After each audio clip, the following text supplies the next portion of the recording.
Hello बच्चों, welcome to इसरल। This is your very own doctor Anshuman Agrawal. अभी हम किसका डिटेल स्टडी कर रहे हैं बच्चों? चैप्टर ह्यूमन रिप्रोडक्शन का। और लास्ट पार्ट के अंदर हमने क्या क्या पढ़ लिया था बच्चों? मेल रिप्रोडक्टिव सिस्टम हो गया था, फीमेल रिप्रोडक्टिव सिस्टम भी हमने काफी डिटेल में देख लिया था बच्चों। एनसीईआरटी की तो हर लाइन कवर करी ही थी, एनसीईआरटी के बियॉन्ड जो पूछा जा सकता है वो भी हमने कवर कर लिया था। अब बच्चों आज का जो लेक्चर है इसको हम स्टार्ट करें उसके पहले मैं आपको बता दूं कि आज का लेक्चर इस चैप्टर का एक तरह से सबसे इंपॉर्टेंट पार्ट है। क्यों है बच्चों? आज के लेक्चर में हम एक तो गैमेटोजेनेसिस देखेंगे, एक हम स्ट्रक्चर ऑफ गैमीट्स भी देखेंगे जिसमें structure of spermatozoon and structure of Graafian follicle, जिसमें डेवलपमेंट ऑफ ग्राफियन फॉलिकल भी पढ़ेंगे बच्चों। साथ ही साथ रिप्रोडक्टिव साइकिल भी आज के लेक्चर में हम देखेंगे बच्चों। अब ये जो पार्ट्स है बच्चों, चाहे गैमेटोजेनेसिस हो that is formation of gametes, फिर डेवलपमेंट ऑफ ग्राफियन फॉलिकल और मेंस्ट्रुअल साइकिल, ये सारे टॉपिक्स ऐसे हैं जिसमें बच्चों को कंफ्यूजन होता ही होता है, गलतियां होती ही होती है। और बच्चों ये गलतियां नहीं हो इसके लिए मैंने आपको, जैसे गैमेटोजेनेसिस की बात करें तो आज की हमारी जो पीडीएफ है इसमें कुछ फ्लो चार्ट्स आपके लिए बनाकर दिए हैं जिनके थ्रू एक बार यदि आपने मेरे साथ समझ लिया कि भाई कैसे स्पर्म्स का फॉर्मेशन होता है, कैसे ग्राफियन फॉलिकल और ओवम का फॉर्मेशन होता है, किस तरह से मेंस्ट्रुअल साइकिल होती है, कौन कौन से हार्मोनल चेंज उसमें होते हैं, किस हार्मोन की वजह से क्या होता है, एक बार मेरे साथ आपने समझ लिया तो फिर लाइफ में कभी भी आपको इस टॉपिक के अंदर दिक्कत नहीं आएगी अप टिल एमबीबीएस। ठीक है, नीट तो फोड़ ही दोगे बच्चों। तो अच्छी तरह से आज का लेक्चर हमें स्टडी करना है। पेशेंस रखें बच्चों, पेशेंस और मेहनत रखेंगे तो डेफिनेटली आपको सफलता मिलेगी। दोनों चीजें साथ में रखनी है बच्चों, मेहनत और पेशेंस। तो पेशेंस और मेहनत, ईमानदारी के साथ आगे बढ़ते हैं बच्चों। स्टार्ट करते हैं आज का टॉपिक दैट इज गैमेटोजेनेसिस बच्चों। गैमेटोजेनेसिस, जेनेसिस का मतलब formation, gametogenesis formation of gametes. कहां होती है बच्चों? प्राइमरी सेक्स ऑर्गन्स में। ऑलरेडी लास्ट लेक्चर में हम स्टडी कर चुके हैं। मेल्स के अंदर कहां होगा बच्चों? टेस्टिस के अंदर। और फीमेल्स के अंदर कहां होगा बच्चों? ओवरीज के अंदर। ये गैमेटोजेनेसिस होता है।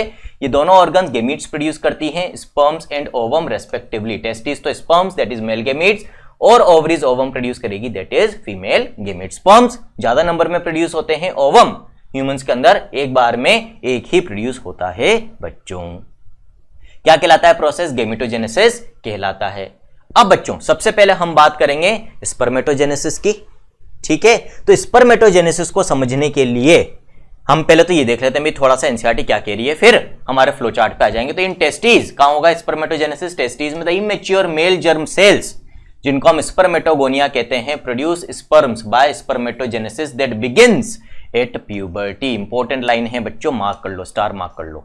तो यहां पर क्या क्या इंफॉर्मेशन दी एनसीईआरटी ने हमें कि ये जो स्पर्मेटोजेनेसिस होता है ये कौन सी सेल से स्टार्ट होगा, कौन सी सेल्स स्पर्म्स बनाएगी बच्चों? Immature germ cells. तो जर्म सेल्स से बनते हैं जिनको हम स्पर्मेटोगोनिया भी कहते हैं। ठीक है, तो किनसे होगा स्पर्मेटोजेनेसिस? स्पर्मेटोगोनिया से होगा। प्रोसेस को कहेंगे स्पर्मेटोजेनेसिस। कब चालू होता है ये इंफॉर्मेशन भी दे रखी है बच्चों, प्यूबर्टी पर चालू होता है। प्यूबर्टल एज क्या होती है बच्चों मेल्स के अंदर? 12 से 14 साल के बीच में सेकेंडरी सेक्सुअल चेंजेस आते हैं बच्चों, जिस वक्त रिप्रोडक्टिव मैच्योरिटी होती है, सेक्सुअल मैच्योरिटी होती है और टेस्टिस के अंदर स्पर्म्स का फॉर्मेशन चालू हो जाएगा। ये जो बच्चों चेंजेस आए ना प्यूबर्टी पे, भी ऐसा क्या हुआ प्यूबर्टी पे कि अचानक टेस्टिस के अंदर स्पर्म्स का फॉर्मेशन चालू हो गया? तो बच्चों ये सब हार्मोनल रेगुलेशन से होता है। हमारा जो हाइपोथैलेमस है वो भी कई हार्मोन्स रिलीज करता है जो पिट्यूटरी को कंट्रोल करते हैं। उनमें से एक होता है बच्चों कौन सा? जीएनआरएच। जीएनआरएच का फुल फॉर्म क्या है? Gonadotrophin releasing hormone. प्यूबर्टी के वक्त बच्चों इसका एकदम से पल्सेटाइल इंक्रीज होता है, पल्सेस में। ठीक है, बाउट्स में रिलीज होगा बच्चों, एकदम से ज्यादा होगा फिर थोड़ा कम, फिर ज्यादा होगा फिर कम। और ये जो पल्सेटाइल इंक्रीज होता है प्यूबर्टी पर, ये क्या करेगा बच्चों? फिर एंटीरियर पिट्यूटरी से गोनेडोट्रोफिन्स को रिलीज करवाएगा। कौन कौन से बच्चों गोनेडोट्रोफिन्स होते हैं एंटीरियर पिट्यूटरी से रिलीज होने वाले ब्लड में? एक तो एलएच ल्यूटिनाइजिंग हार्मोन और दूसरा FSH that is follicle stimulating hormone. अब बच्चों ध्यान से सुनना, इनमें से जो एलएच होता है ल्यूटिनाइजिंग हार्मोन, वो किस पर एक्ट करेगा? टेस्टिस में जाकर वो एक्ट करेगा लेडिग सेल्स के ऊपर। उनसे क्या रिलीज करेगा? Testosterone hormone. ये टेस्टोस्टेरोन हार्मोन एंटर करेगा सेमिनिफेरस ट्यूब्यूल्स में। किसकी मदद से? बताया था लास्ट लेक्चर में, सर्टोली सेल्स एक प्रोटीन बनाती है, एंड्रोजन बाइंडिंग प्रोटीन, जो इस टेस्टोस्टेरोन को सेमिनिफेरस ट्यूब्यूल्स के अंदर लेगा और ये स्टिमुलेट करेगा स्पर्मेटोजेनेसिस को, that is formation of sperms को इनिशिएट करेगा बच्चों। और जो एफएसएच हार्मोन है, फॉलिकल स्टिमुलेटिंग हार्मोन, वो एक्ट करता है सर्टोली सेल्स के ऊपर और सर्टोली सेल से कुछ ऐसे फैक्टर्स रिलीज करवाता है जो अभी हम देखेंगे बच्चों स्पर्मेटोजेनेसिस में एक स्टेज आती है स्पर्मेटिड, और फिर वो स्पर्मेटिड चेंज होती है स्पर्म्स के अंदर। तो ये जो चेंज होता है फ्रॉम स्पर्मेटिड टू स्पर्मेटोजोआ, ये चेंज कहलाता है स्पर्मियोजेनेसिस। तो पर्टिकुलरली इस स्टेज के अंदर किसका रोल होता है बच्चों? इस एफएसएच हार्मोन का, जो सर्टोली सेल्स पर एक्ट करके कुछ ऐसे फैक्टर्स रिलीज करवाता है जो ये स्पर्मियोजेनेसिस ब्रिंग अबाउट करते हैं बच्चों, करवाते हैं, change of spermatid to spermatozoa करवाते हैं। इस तरह से स्पर्मेटोजेनेसिस चालू होता है बच्चों, कहां पर? टेस्टिस के अंदर। कब? प्यूबर्टी पर। और कब तक चलता है बच्चों? पूरी लाइफ चलता है मेल्स में स्पर्मेटोजेनेसिस। ये डिफरेंस है बच्चों गेमेटोजेनेसिस बिटवीन मेल्स और फीमेल्स में। फीमेल्स में स्टार्ट तो प्यूबर्टी पर होगा बच्चों, with the starting of first menstrual cycle, जिसको हम कहते हैं मेनार्के। लेकिन फीमेल्स में जो गेमेटोजेनेसिस होता है बच्चों, जिसको हम oogenesis भी कहते हैं, फॉर्मेशन ऑफ ओवम, वो पूरी लाइफ नहीं चलता। वो कब तक चलता है बच्चों? मीनोपोज तक चलता है।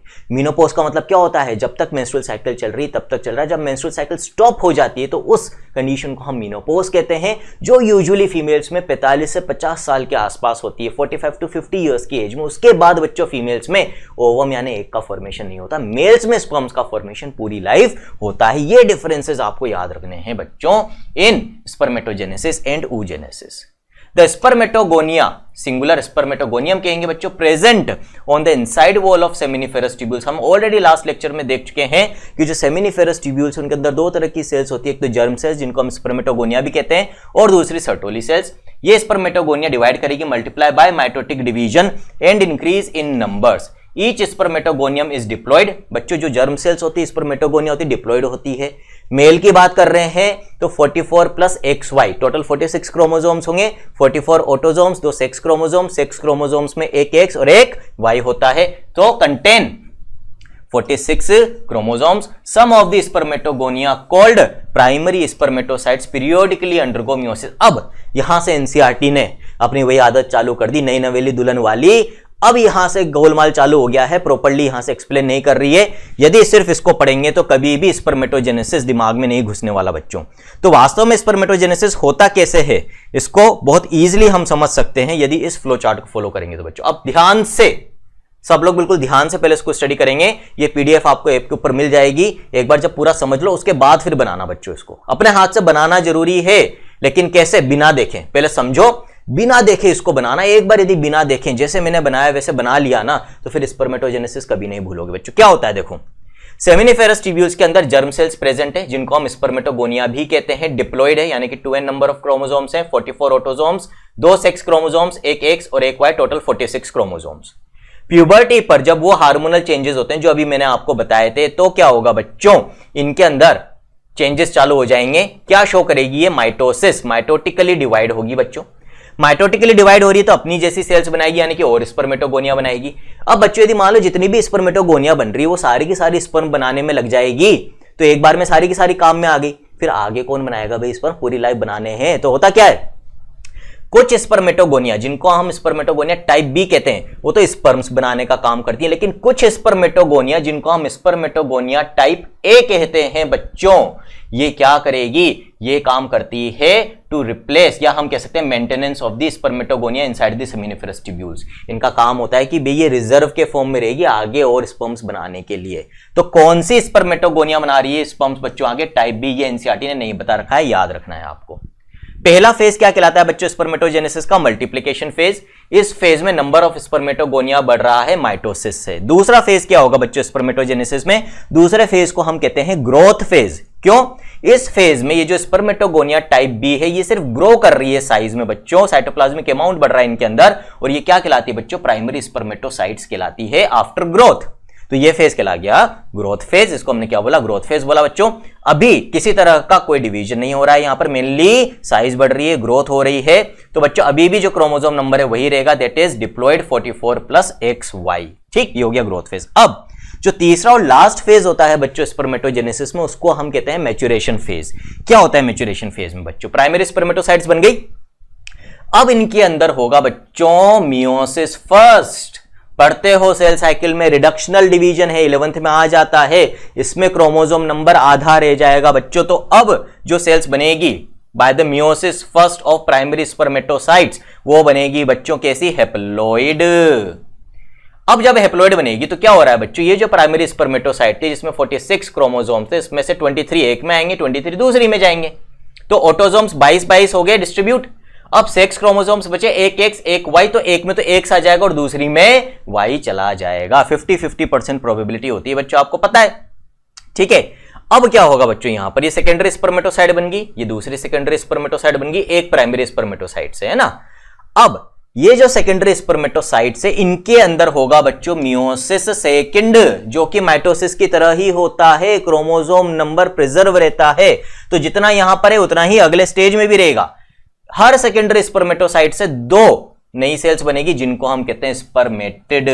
तो बच्चों यहां पर इस सेकेंडरी स्पर्मेटोसाइट से 2 स्पर्मेटिड बन गए, इस सेकेंडरी स्पर्मेटोसाइट से भी 2 स्पर्मेटिड बन गए, तो मतलब टोटल एक स्पर्मेटोगोनिया से कितने स्पर्मेटिड बन रहे हैं, 4, क्योंकि एक स्पर्मेटोगोनिया से एक प्राइमरी oocyte बनी बाय ग्रोथ, उसमें फिर बच्चों मियोसिस हुआ जिससे 2 सेकेंडरी स्पर्मेटोसाइट्स बनी, और उन दोनों के मियोसिस सेकंड से बच्चों फिर टोटल 4 स्पर्मेटिड्स बन रहे हैं। अब बच्चों ये जो स्पर्मेटिड्स बने हैं ना, अभी तक ये टिपिकल सेल की शेप में, जैसे सेल राउंड होती है वैसे ही हैं, लेकिन बच्चों अब क्या होगा, अभी मैंने आपको बोला था कि गोनेडोट्रोफिन्स में से एक तो होता है एलएच जो स्पर्मेटोजेनेसिस को स्टिमुलेट कर रहा है bye releasing testosterone from Leydig cells, दूसरा होता है एफएसएच जो सर्टोली सेल से ऐसे फैक्टर रिलीज करवाता है जो किसका किसमें चेंज करवाते हैं, स्पर्मेटिड का स्पर्मेटोजोन में। तो बच्चों अभी तक ये स्पर्मेटिड सेल के शेप में, अब इसमें ट्रांसफॉर्मेशन होगा और ये टिपिकल किसका शेप ले लेगा बच्चों, स्पर्म का शेप ले लेगा, जिसमें आगे हेड होता है पीछे टेल होती है फॉर फ्लैजेलर मूवमेंट। तो ये जो ट्रांसफॉर्मेशन हो रहा है ना बच्चों स्पर्मेटिड से स्पर्मेटोजोन का, ये ट्रांसफॉर्मेशन ही क्या कहलाता है, स्पर्मियोजेनेसिस और स्पर्मियोसिस और स्पर्मेटिलियोसिस, तीनों टर्म्स एक ही चीज को डिनोट करते हैं, that is transformation of spermatid into spermatozoon. Number of chromosomes वही रहेगा। अब इसका मतलब क्या हुआ बच्चों, 2 स्पर्मेटोजोआ तो ऐसे बनेंगे जिनमें 22 प्लस एक्स क्रोमोसोम्स होंगे, 2 ऐसे बनेंगे जो 22 प्लस वाई क्रोमोसोम्स वाले होंगे। बट यदि क्वेश्चन आ जाए कि ये जो चारों स्पर्मेटोजोआ यहां पर बने हैं ये जेनेटिकली आइडेंटिकल हैं या डिफरेंट हैं, तो क्या आंसर होगा, ज्यादातर बच्चे इसका क्या आंसर देते हैं कि सर 2 एक जैसे हैं, 2 एक जैसे हैं, ठीक है, ये दोनों जेनेटिकली आइडेंटिकल होंगे, ये दोनों जेनेटिकली आइडेंटिकल होंगे, और जो ये आंसर देते हैं वो गलत देते हैं बच्चों। चारों के चारों जेनेटिकली नॉन आइडेंटिकल होंगे, क्यों, क्योंकि मियोसिस 1 पहले हुआ है जहां पर क्रॉसिंग ओवर होती है, जिसकी वजह से इन दोनों में भी जीन्स में डिफरेंस होगा, इन दोनों में भी आपस में जीन्स में डिफरेंस होगा, और यहां तो क्रोमोसोम्स में डिफरेंस है, तो चारों के चारों जेनेटिकली नॉन आइडेंटिकल होंगे बच्चों। अब ये जो पूरा प्रोसेस है, इस पूरे प्रोसेस को तो हम क्या बोलते हैं बच्चों, स्पर्मेटोजेनेसिस, ठीक है। स्पर्मेटिड से स्पर्म में जो ट्रांसफॉर्मेशन हो रहा है उसको कहते हैं स्पर्मियोजेनेसिस या स्पर्मियोसिस या स्पर्मेटिलियोसिस। 3 फेज में पढ़ा है हमने इसको। पहला फेज मल्टीप्लिकेशन फेज था जिसमें स्पर्मेटोगोनिया डिवाइड कर रही थी, दूसरा ग्रोथ फेज था जिसमें स्पर्मेटोगोनिया टाइप बी से क्या बन रही थी बच्चों, प्राइमरी स्पर्मेटोसाइट, और फिर मैच्योरेशन फेज था फ्रॉम प्राइमरी स्पर्मेटोसाइट से up till the formation of spermatozoa. इस तरह से ये स्पर्मेटोजेनेसिस पूरी लाइफ चलता है बच्चों, और स्पर्म्स बहुत बड़े नंबर में बनते हैं। क्यों बनते हैं वो आगे हम देखेंगे। यहां तक समझ में आया, ये बात होगी बच्चों स्पर्मेटोजेनेसिस की। तो यहां पर आपको एक और चीज समझ में आ गई होगी कि भाई यदि हम कंसेप्चुअली चीज को पढ़ें स्टेप बाय स्टेप तो फिर कोई चीज मुश्किल नहीं है, और अब एक बार आपने इसको बिना देखे बना लिया बच्चों समझ के, तो फिर पूरी लाइफ के लिए आपके दिमाग में पक्का हो जाएगा। अब पढ़ लेते हैं भाई एनसीईआरटी क्या कह रही है। अब कोई दिक्कत नहीं है, तो अब एनसीईआरटी की एक बार रीडिंग लगा लेते हैं ताकि कोई लाइन छूटे नहीं एनसीईआरटी की। A primary spermatocyte completes the first meiotic division, जिसको हम रिडक्शन डिवीजन कह रहे हैं, ठीक है, कोई दिक्कत नहीं है, होता है प्राइमरी स्पर्मेटोसाइट में, leading to formation of 2 equal haploid cells called secondary spermatocytes which have only 23 chromosomes each, 22 तो ऑटोसोम्स, एक सेक्स क्रोमोसोम्स, एक में एक्स एक में y. The secondary spermatocytes undergo the second meiotic division to produce 4 equal haploid spermatids. ये भी अपन ने देख लिया बच्चों, ठीक है। इसके बाद बच्चों क्या होगा फिर, What would be the number of chromosome in the spermatids? वही होगा जो किसमें है, सेकेंडरी स्पर्मेटोसाइट्स में। The spermatids are transformed into spermatozoa, यानी कि sperms by the process called spermiogenesis. आ गया बच्चों, इसको मार्क कर लो, पूछा जा सकता है, इंपॉर्टेंट है। तो ये जो ट्रांसफॉर्मेशन होता है ना बच्चों, किसका, स्पर्मेटिड का स्पर्मेटोजोआ में, इसको हम क्या कहते हैं, स्पर्मियोजेनेसिस कहते हैं। फिर क्या होगा बच्चों, क्या कह रही है NCERT, after spermiogenesis sperm heads become embedded in the Sertoli cells and are finally released from the seminiferous tubules by the process called spermiation। एक और टर्म यहां पर नया आ गया है जो अभी तक हमने नहीं पढ़ा था बच्चों, और वो क्या है, स्पर्मिएशन। इनको भी मार्क कर लो, इंपॉर्टेंट लाइन से बच्चों। इसमें से एक इंफॉर्मेशन लास्ट लेक्चर में दे दी थी कि सर्टोली सेल्स का क्या काम होता है, to provide nutrition to the developing sperms. कैसे, जब स्पर्म्स बन जाते हैं तो उनके हेड इन सर्टोली सेल्स के अंदर एम्बेडेड हो जाते हैं, मतलब घुस जाते हैं, वहां से अपना न्यूट्रिशन लेते हैं और मेच्योर होते हैं बच्चों।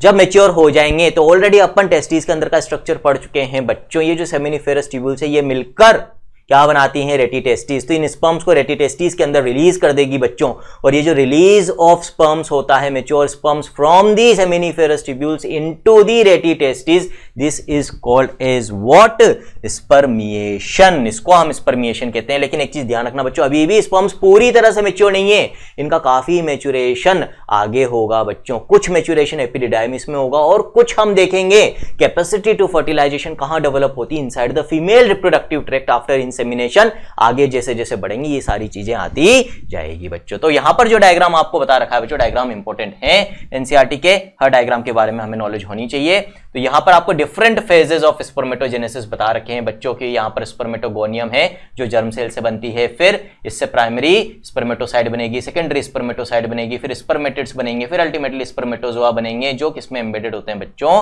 सर्टोली सेल्स के अंदर एम्बेडेड होते हैं। यहां पर ये सर्टोली सेल भी आपको बता रखी है। तो आप देख सकते हो यहां पर एक सर्टोली सेल के अंदर, ये जो सर्टोली सेल है इसके अंदर ये जो स्पर्म है बच्चों, इसका हेड घुसा हुआ है और ये न्यूट्रिशन ले रहा है ताकि मैच्योर हो सके।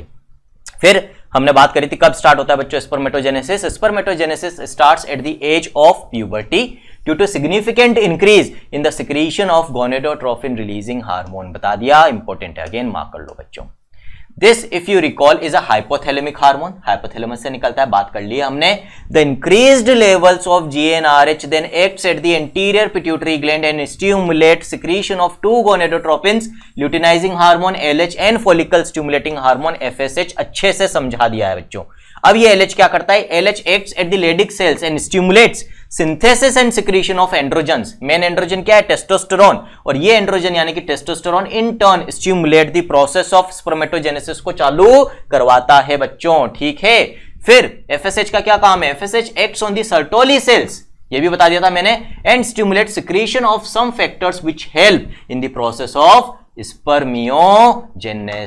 पूरी लाइन बहुत इंपॉर्टेंट है, पहले क्वेश्चंस आ चुके हैं और आगे भी आ सकते हैं बच्चों। तो अभी जो हमने प्रीवियसली 3-4 लाइनें पढ़ी है ये सब बहुत इंपॉर्टेंट लाइन्स है बच्चों, इनके ऊपर पहले भी क्वेश्चंस आए हैं और आगे भी क्वेश्चंस आ सकते हैं। हमने कंसेप्चुअली हर चीज समझ ली, तो आई थिंक मुझे नहीं लगता कि अब आपको किसी तरह की कोई दिक्कत आनी चाहिए।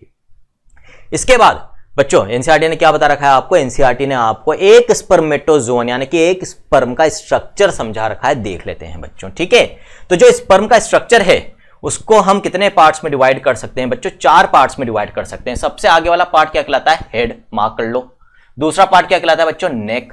तीसरा पार्ट क्या कहलाता है बच्चों, मिडिल पीस। और चौथा पार्ट क्या कहलाता है बच्चों, टेल। इस तरह से 4 पार्ट में हम स्पर्म के स्ट्रक्चर को डिवाइड करते हैं और पढ़ते हैं बच्चों। क्या कहती है एनसीईआरटी, देख लेते हैं। Now let us examine the structure of a sperm. It is a microscopic structure. Naked eye से नहीं देख पाओगे, बहुत छोटा होता है बच्चों, माइक्रोस्कोप से ही दिखेगा। Composed of 4 parts. कौन कौन से, हेड होता है, नेक होती है, मिडिल पीस होता है और टेल होती है बच्चों। फिगर 3.6 में दे रखा है। A plasma membrane envelops the whole body of sperm. ठीक है बच्चों, तो सबसे बाहर इस स्पर्म में क्या प्रेजेंट होती है, प्लाज्मा मेम्ब्रेन की कवरिंग प्रेजेंट होती है। यहां पर लिख रखा है होल ऑफ द स्पर्म, लेकिन बच्चों एक्चुअली ऐसा होता नहीं है। डायग्राम में भी आप देख सकते हो, जो टेल वाला पार्ट है उसमें लास्ट का कुछ पार्ट नेकेड होता है बच्चों, उसमें प्लाज्मा मेम्ब्रेन की कवरिंग नहीं होती। जो टेल है उसको हम 2 पार्ट में डिवाइड करते हैं, main piece and end piece. जो मेन पीस है टेल का वो पार्ट है जो प्लाज्मा मेम्ब्रेन से कवर्ड है, और जो एंड पीस है बच्चों वो नेकेड होता है। तो this is the end piece of the tail, naked. लेकिन ओवरऑल क्योंकि मोस्ट ऑफ द स्पर्म तो कवर्ड है, तो इन जनरल एनसीईआरटी ने भी लिख दिया है कि भाई जो मोस्ट ऑफ द स्पर्म है वो कवर्ड होता है प्लाज्मा मेम्ब्रेन से। एनसीईआरटी ने तो पूरा ही कह दिया है, लेकिन इसी बेसिस पे क्या है कि भाई मैक्सिमम पार्ट कवर्ड है। बाकी कंसेप्ट क्या है वो मैंने आपको बता दिया, जो सही कंसेप्ट है कि भाई कुछ पार्ट लास्ट का टेल का नेकेड होता है बच्चों, ठीक है। The sperm head contains an elongated haploid nucleus, the anterior portion of which is covered by cap like structure that is acrosome. The acrosome is filled with enzymes that help in fertilisation of the ovum. ये किसके बारे में बता दिया आपको बच्चों? Head के बारे में। तो हेड के बारे में देख लेते हैं बच्चों। तो ये जो हेड है एंटीरियर मोस्ट पार्ट बच्चों, इसमें एक तो आगे बेग लाइक स्ट्रक्चर है जिसको हम एक्रोसोम कहते हैं। एक्रोसोम किससे बनता है ये पूछा जाता है, तो बच्चों गोल्जी वेसिकल से डेवलप होता है। ये यहां पर नहीं मेंशन्ड है, पूछा जाएगा आपसे, क्वेश्चन पहले आ चुका है, आगे भी आ सकता है कि जो एक्रोसोम है that develops from the Golgi vesicle. जब स्पर्मेटिड से स्पर्मेटोजोआ बन रहा होता है, स्पर्मियोजेनेसिस चल रहा होता है, ट्रांसफॉर्मेशन चल रहा होता है, तब स्पर्मेटिड की जो गोल्जी वेसिकल होती है वो ये एक्रोसोम बनाती है। इस एक्रोसोम के अंदर एंजाइम्स होते हैं बच्चों। इन एंजाइम्स को हम क्या नाम देते हैं बच्चों? इन एंजाइम्स को हम कहते हैं स्पर्म लाइजेंस।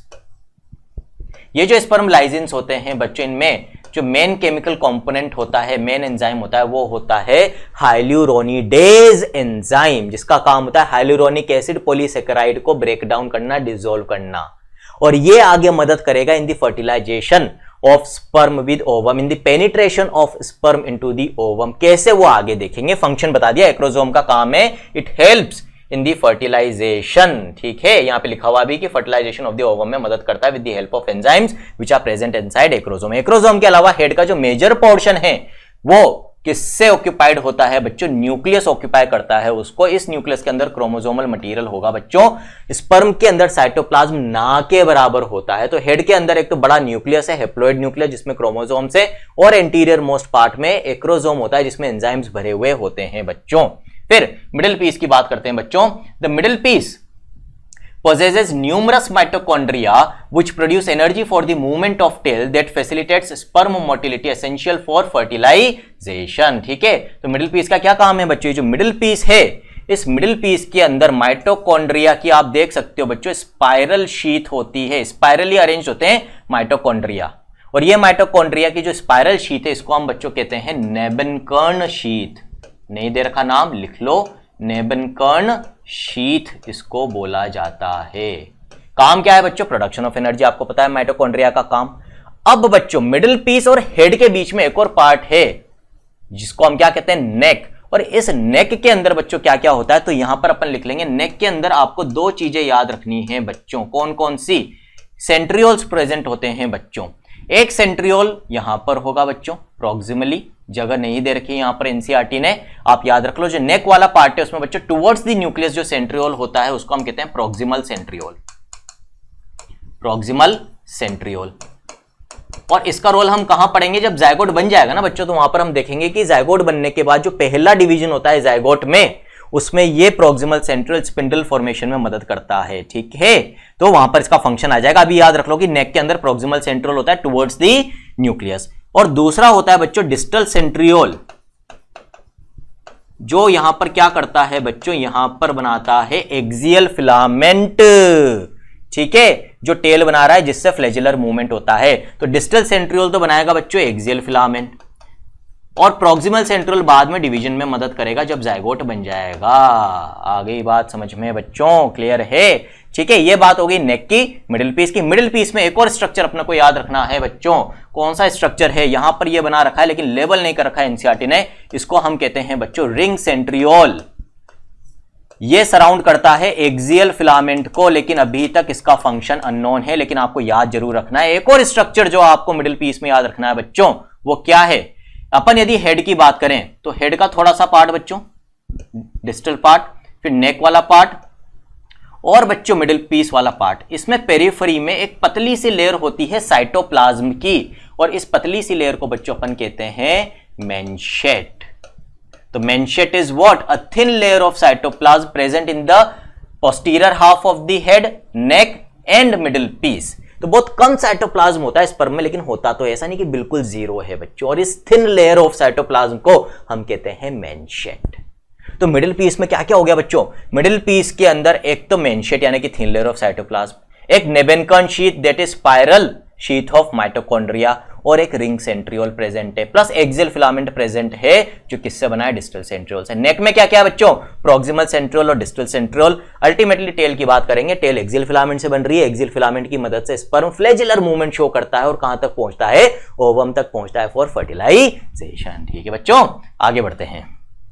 तो ये हो गया स्ट्रक्चर ऑफ स्पर्म बच्चों। The human male ejaculates about 200 to 300 million sperms during a coitus, of which for normal fertility at least 60% sperms must have normal shape and size, that is morphology, and at least 40% of them must show vigorous motility। बहुत बहुत बहुत important line है, इसको triple star mark कर लो और highlight भी कर लेते हैं बच्चों। The human male ejaculates 200 to 300 million sperms during a coitus. जब मेल और फीमेल के बीच में इंटरकोर्स यानी कि कोइटस होगा तो उस समय जब मेल अपने सीमन को इजैकुलेट करता है तो उस सीमन में करीब 200 से 300 मिलियन स्पर्म्स होते हैं बच्चों। एक बार में 3 से 4 ml सीमन का इजैकुलेशन होता है।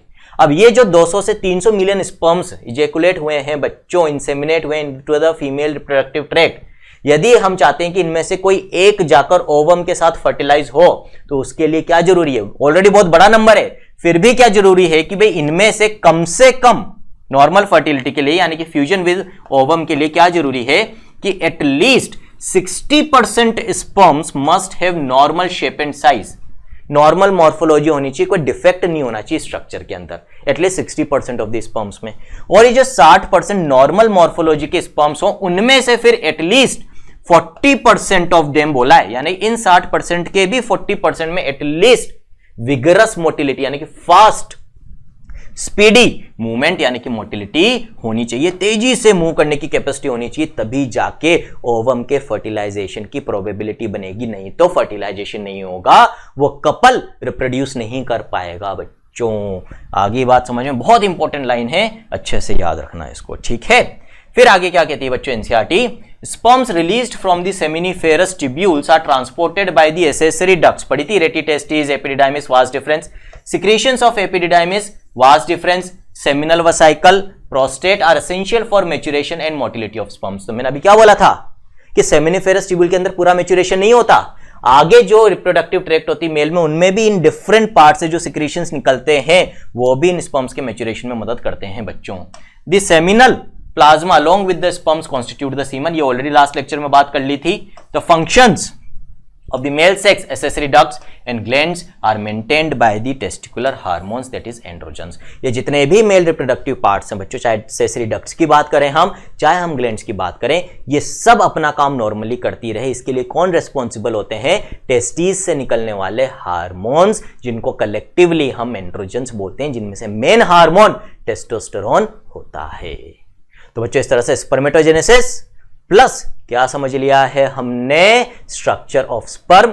अब समझेंगे oogenesis and development of graphene follicle की किस तरह से ओवम का फॉर्मेशन होता है और कैसे एक ग्राफिन फॉलिकल बनती है जिससे फिर ओवुलेशन यानी कि ओवम का एग का रिलीज होता है फ्रॉम द ओवरी।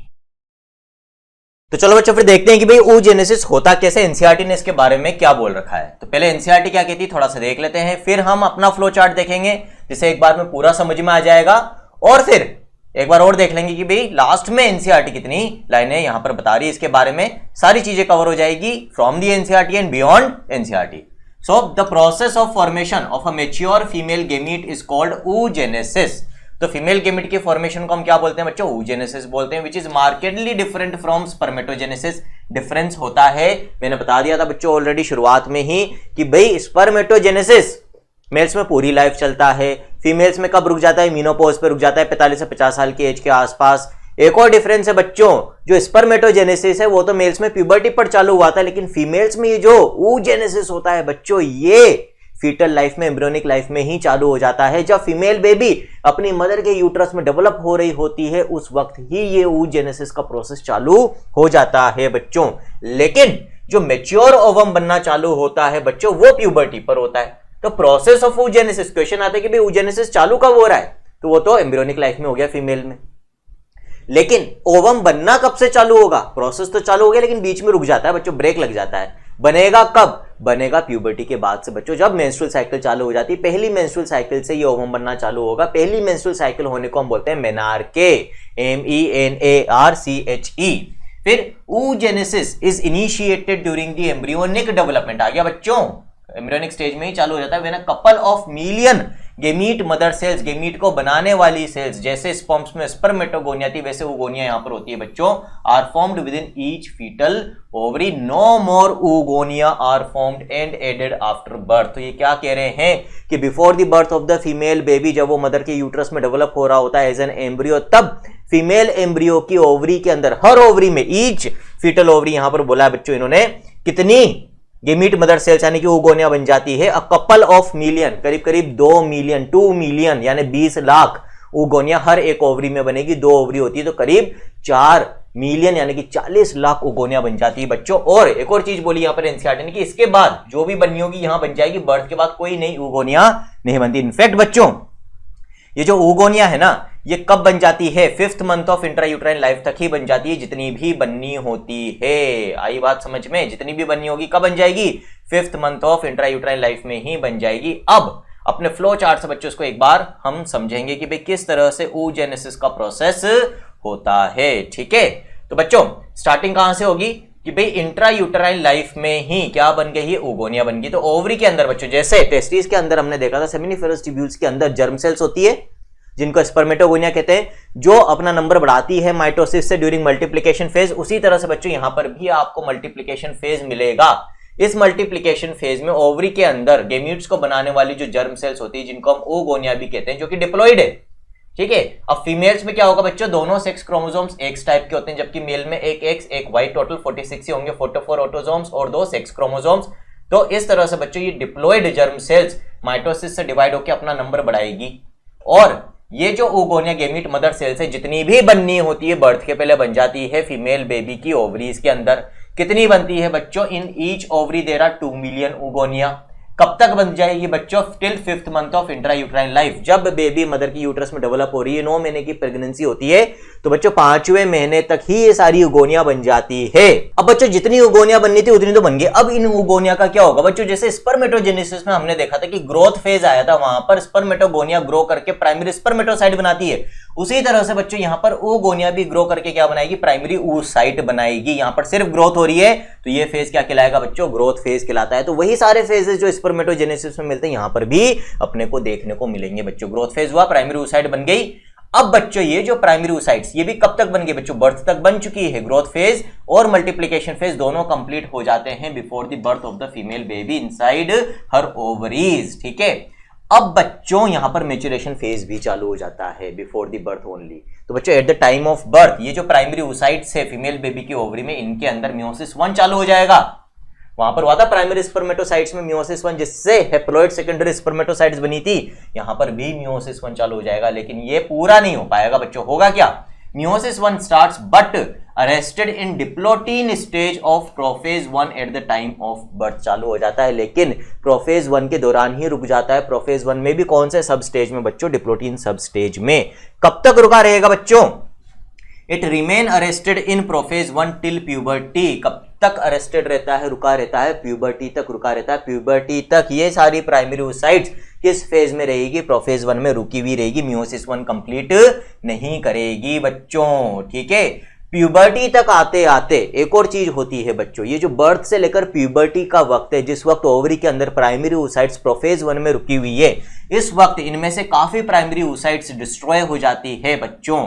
ठीक है, डीजेनरेशन हो जाता है, जिसको हम कहते हैं फॉलिकुलर अट्रेजिया। क्या बोलते हैं बच्चों? ये टर्म भी याद कर लो, फॉलिकुलर अट्रेजिया, जिसकी वजह से इनका नंबर कम हो जाएगा।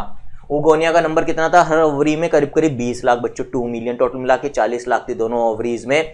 लेकिन बच्चों प्यूबर्टी तक आते आते एक ओवरी में 60 से 80 हजार प्राइमरी oocytes ही रह जाती है, बाकी डीजेनरेट हो जाती है बाय फॉलिकुलर अट्रेजिया। ठीक है, फिर होता क्या बच्चों? प्यूबर्टी आने के बाद मेंस्ट्रुअल साइकिल चालू होती है, मेनार्की जिसको हम कहते हैं, पहली मेंस्ट्रुअल साइकिल के स्टार्ट होने को। और बच्चों फिर हर मेंस्ट्रुअल साइकिल के अंदर क्या होगा? ये जो 60 से 80 हजार प्राइमरी oocytes बची है, हर मेंस्ट्रुअल साइकिल में इनमें से सिर्फ 10 से 12 करीब 12 of primary oocytes further change show करेगी, अपना मियोसिस 1 कंप्लीट करने की कोशिश करेगी। बाकी अभी भी वैसी ही पड़ी रहेगी। हर मेंस्ट्रुअल साइकिल में, हर मेंस्ट्रुअल साइकिल करीब हर महीने में होती है बच्चों, एक महीने में एक मेंस्ट्रुअल साइकिल होती है। साइक्लिकल चेंज है ओवरी के अंदर और यूट्रस के अंदर जो हर महीने रिपीट होता है। तो बच्चों फिर क्या होगा, हर महीने हर मेंस्ट्रुअल साइकिल में ये जो 60 से 80 हजार फॉलिकल्स है, प्राइमरी oocytes है बच्चों हर ओवरी के अंदर, इनमें से हर साइकिल के अंदर करीब 10 से 12 फर्दर चेंज करने की कोशिश करती है। ये जो 10 से 12 हर साइकिल के अंदर फर्दर चेंजेस शो करती है, इनमें से भी सिर्फ एक मैच्योर ओवम यानी कि एग बना पाती है और एग के फॉर्म में, ओवम के फॉर्म में रिलीज होती, बाकी उस चेंज के दौरान डीजेनरेट हो जाती है। तो कुल मिलाकर हर साइकिल में एक एग या ओवम बनता है बच्चों, और उसके लिए भी हर साइकिल में करीब से 10 से 12 प्राइमरी oocytes को कोशिश करनी पड़ती। तो 10 to 12 primary oocytes undergo further change in each menstrual cycle and one of these forms Graafian follicle. एक स्ट्रक्चर बनाती है बच्चों ओवरी के अंदर ग्राफियन फॉलिकल, इनमें से एक, और यही ग्राफियन फॉलिकल किसको रिलीज करती है बच्चों ओवरी के बाहर, ओवम को। आज के लेक्चर में देखेंगे क्या होती है ग्राफियन फॉलिकल, कैसे बनती है, क्या डेवलपमेंट होता है। आगे बात समझ में। तो अब हम प्यूबर्टी पे आगे हैं।